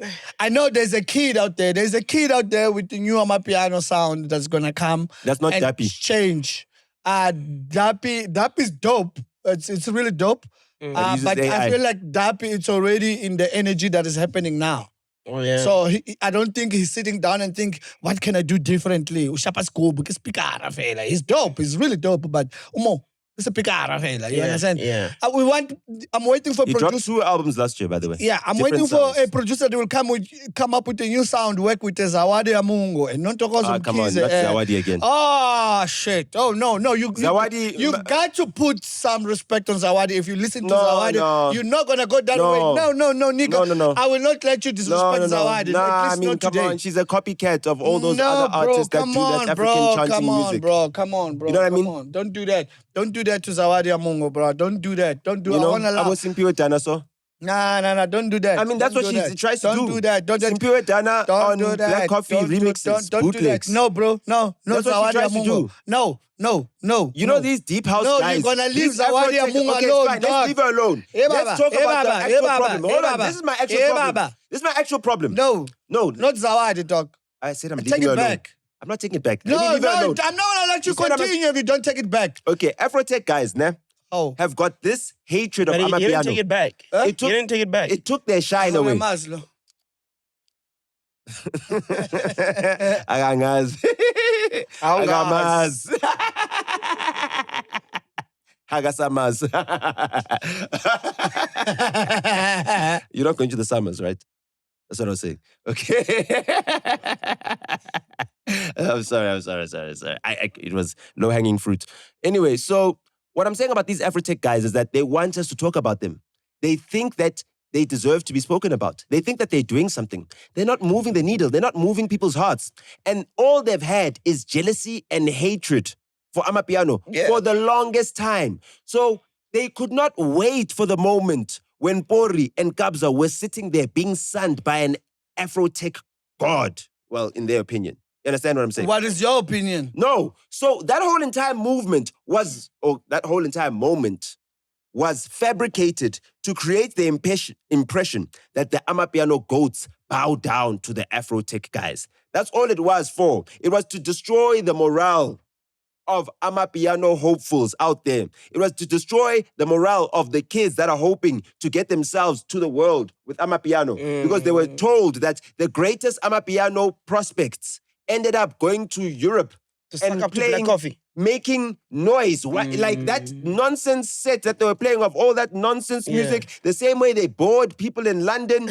You understand what I'm saying? So all of the things that were going good for Amapiano are now looked at as L's because the Scorpion Kings decided to abdicate the throne. That's the problem. And it is symbolic. It is symbolic. You don't need to kill a god. You just need to make him bleed, and people will cease to believe in him. People have ceased to believe in that Amapiano dream. They've ceased to believe that they could be the next Tyler. They've ceased to believe that they could climb global heights. EQ thought he could climb global heights, go everywhere in the world, you know what I mean? And he's back down to earth with everybody else.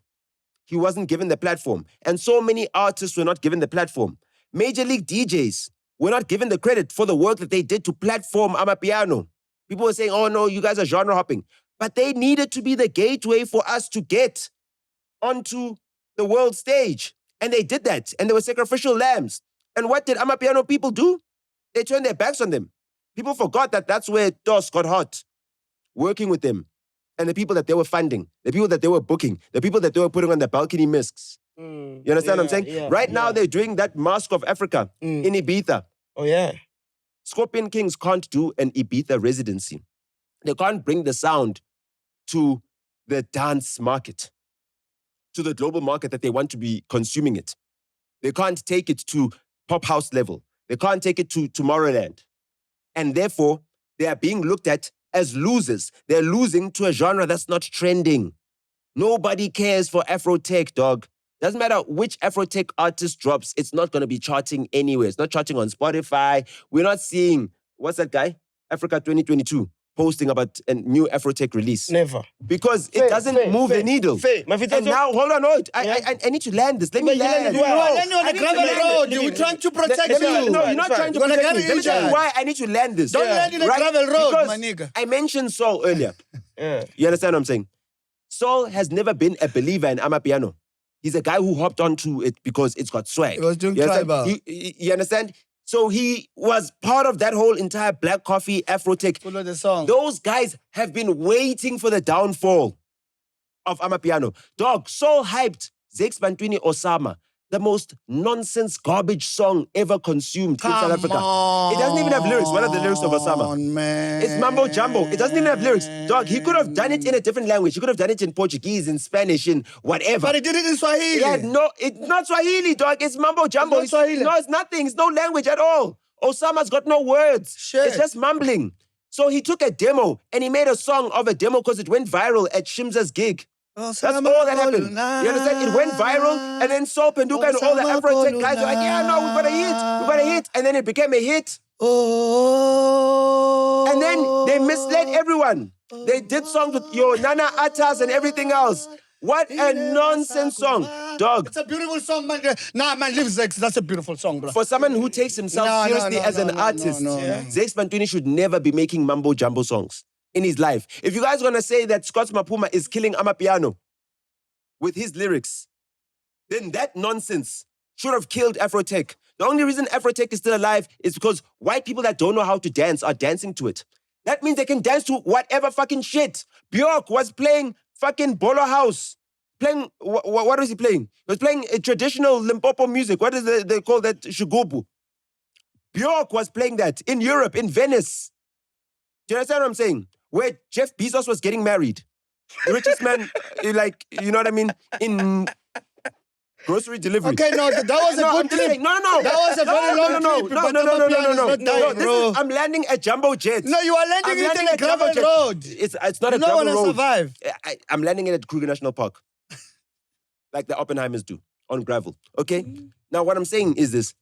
This is a takedown of something that has brought so much pride to South Africa.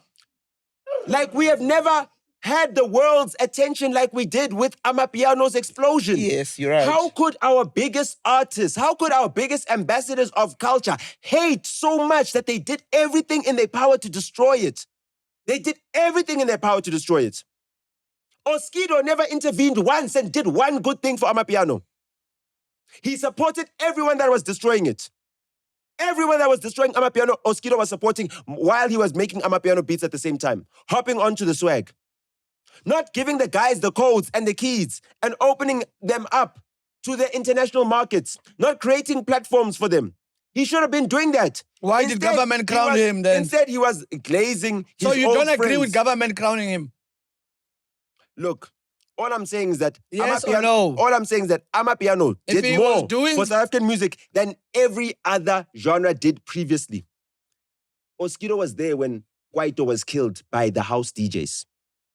These same house DJs that we're celebrating now, they're the Afrotech legends and everything else, they actively killed Kwaito. They actively killed it. The Kwaito artists stopped getting bookings. The bookings were going to all the DJs. The DJs became the superstars in South African music. And that's what's destroying the future of South African music. We cannot have an industry, a music industry, that is led by DJs. DJs are supposed to be promoters of the music, not creators of the music. That's what's supposed to happen. Siyabonga. This is right. You good now? I know, I'm fine, bro. We're taking too long. Guys, can we just quickly vote? 1, 2, to me? To me? For the big, who won? Big debate. What do you mean? Yeah, who are you choosing? Him or him? Oh, yeah? Yeah. Shots? Nota wins. Ah, that was a PT one for my feet also. Nota takes this one. We're 3-3. We're 3-3 now. Yeah, we're 3-3. I'll get a board next to you. I'll put it here. But I won 3-1, so let's say 3-2 if Dudu voted in sympathy.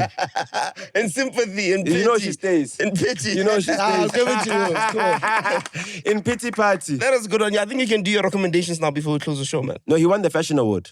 The recommendations for your music. Yeah? Your music. We don't pay the kind of thing, but yeah. Yeah? No, you dressed well today. Well done. Well done. They say I must forgive Sfiso. Hey, everywhere I go, they're like, yo, man, take it easy on Sfiso. Sfiso must wear the same techie twice. He must take it easy on us for once. The day he takes it easy on us, I'll take it easy on him. Nigga, that was a good cook. Ngiyabonga, it's from...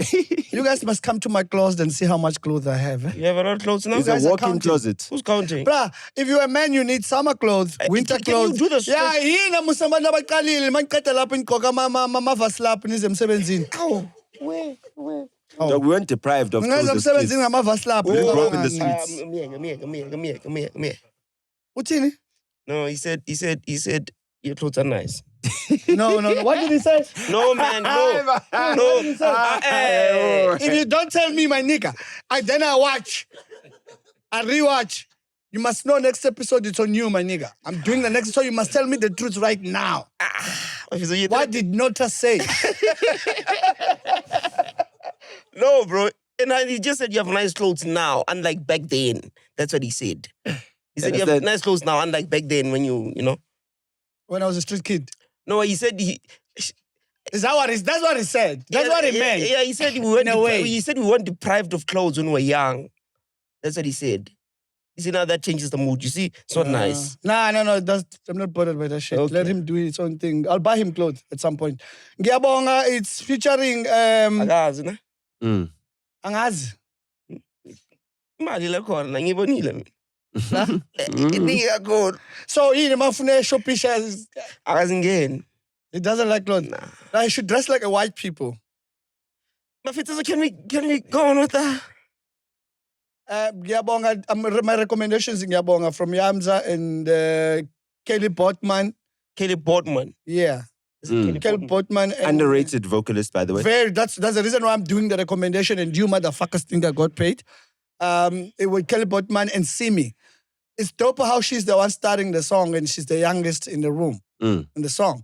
And the fact that they trusted Kelly with starting the song and starting it very well actually and leading it to where Simi comes in and That's why I won the debate. And the Yamza's production, that's really dope, dog. So I when was the last time Yamza hit? Mina nawe, ne? With Mahu and Papi Cooper and Thingamajig, ne? That was 2013. 2023, sorry. Nah, that was the last time he had a hit. Nah, but he's made brilliant music. Oh. Yams has never missed. Yams had a hit this year, man, with Simi. I wouldn't call that a hit. It was last you year. try. It was a remake of an R&B song, so it was the copy. It was the Sondela formula. I spoke about it. I know there's a lot of like the J-Lo. There's a lot of songs that were remade and they If still you slap. have what else? Yeah, that's the only recommendation I had. Okay, it's fine. Yeah. I think that the projects that are out now, ne? There's one by Menzi Music. Izokhala nawe. Say it properly. Izokhala nawe. Izokhala nawe. Is there a T there? Why is there? It's an H, man. Exactly. Izokhala. Nigga, please. I'm Pedi, man. And there's one by Fatso 98. This one is called the XO Effect 3. The XO Effect 3 by Fatso. And then, Fatso who? Thing is just Fatso 98. Okay, Fatso 98. That's the guy that made the shebang edit, ne? I'm not sure. Is he an Amapiano guy? Not a house. A house guy. Yeah. You understand how these house yeah. guys keep sabotaging? Exactly. And then there's the American Dream by Pubbington. This one is like Locompo with some bars. Is Pubbington like worth listening to? Yeah, for entertainment. No one. Yeah, for entertainment. Okay, on a scale of Sizwe Alakine to Scott Mapuma, how much is he worth listening to? No. Okay, as a booking agent. No, forget booking. Yeah. Hey, we're not gonna do that recent thing here. So from my perspective as a booking agent, I'd book him at 11 times out of 9 in my shows. Yeah. So he's a showstopper. He's a showstopper currently. Nice. Okay. Yeah, Pubbington. Oh. Yeah. Okay, and then who else? That's all I have for new music this week. I'm thinking Marco no hip hop. Why? No. Marazo dropped an album. Marazo. You know Marazo? Maraza. Maraza, I mean, sorry. Yeah. Maraza dropped an album. It's called... Maraza can't be Marazo. He's too short. Yeah, but he dropped an album. You need to be Please go told check to be it out. Marazo. Marco dropped a song with Questa, a piano song. Marco talk. How was the Questa freestyle? Marco, how was the Questa freestyle? A freestyle is when you just come up with it like... Yeah, I know. So like if you recite a verse that you did on a Maraza song. How was that recited? If you recite a verse that you did... Look, it's possible that rappers run out of bars. You know what I mean? It's like... you know what I mean? And sometimes you need to know when the bars have left you. You just need to know that the bars have left me. You know what I mean? Yeah. You've downed too many shots, or maybe you know, uyipuze yonke.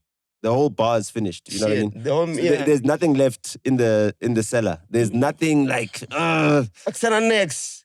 When you watch old freestyle. Freestyles from Season Scoop. Come on, let's talk about it. If you watch the old Season Scoop freestyles and you watch the bars that guys were rapping back then, these are the same guys that were rapping back then.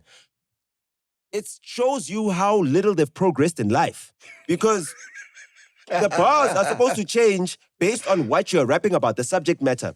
You know what I mean? Yeah, experience. You should be, not just experience, dog. You were really on the streets. You didn't even have a mortgage then. You can't even rap about staying at Ernie Else's grandfather's estate. You know what I mean? You why can't you, turn a leaf? You know what I mean? Turn a leaf. You know what I mean? At least play golf at Copper Leaf. You understand? You know what I mean? At least get a new lease on life. Or something. You understand what I'm saying? Talk about how to afford a mortgage. Yeah. You know what I mean? Tell them, what's the difference between dropping off your kids in a Vietlos and a Porsche is. You know what I mean? You know what I mean? Yeah. I'm with you. I'm with you. That's right. Guys, thank you guys no, so much for you watching can't just the show. end the show like that. You need to land. Guys, you need to land. Yes, guys. Today was I think we had a good show. It's just very hot, and I think we're all tired. But we gave the show. We gave the show our best. We're all tired. We had an amazing guest. Thank you so much to Mr. That came through. Nate Thomas that came through. Shout out to him. His grandmother was friends with Jan Smuts. You look so smart. His grandmother was friends with Jan Smuts. Shout out. That's very dope. It's good to know. Do you know who Jan Smuts is? This was Monotana. This is Tahi Mafito. Do you know Jan Smuts? And we are out, guys. Jan Smuts. That's why. Jan Smuts, the street in Joburg. Sekayibise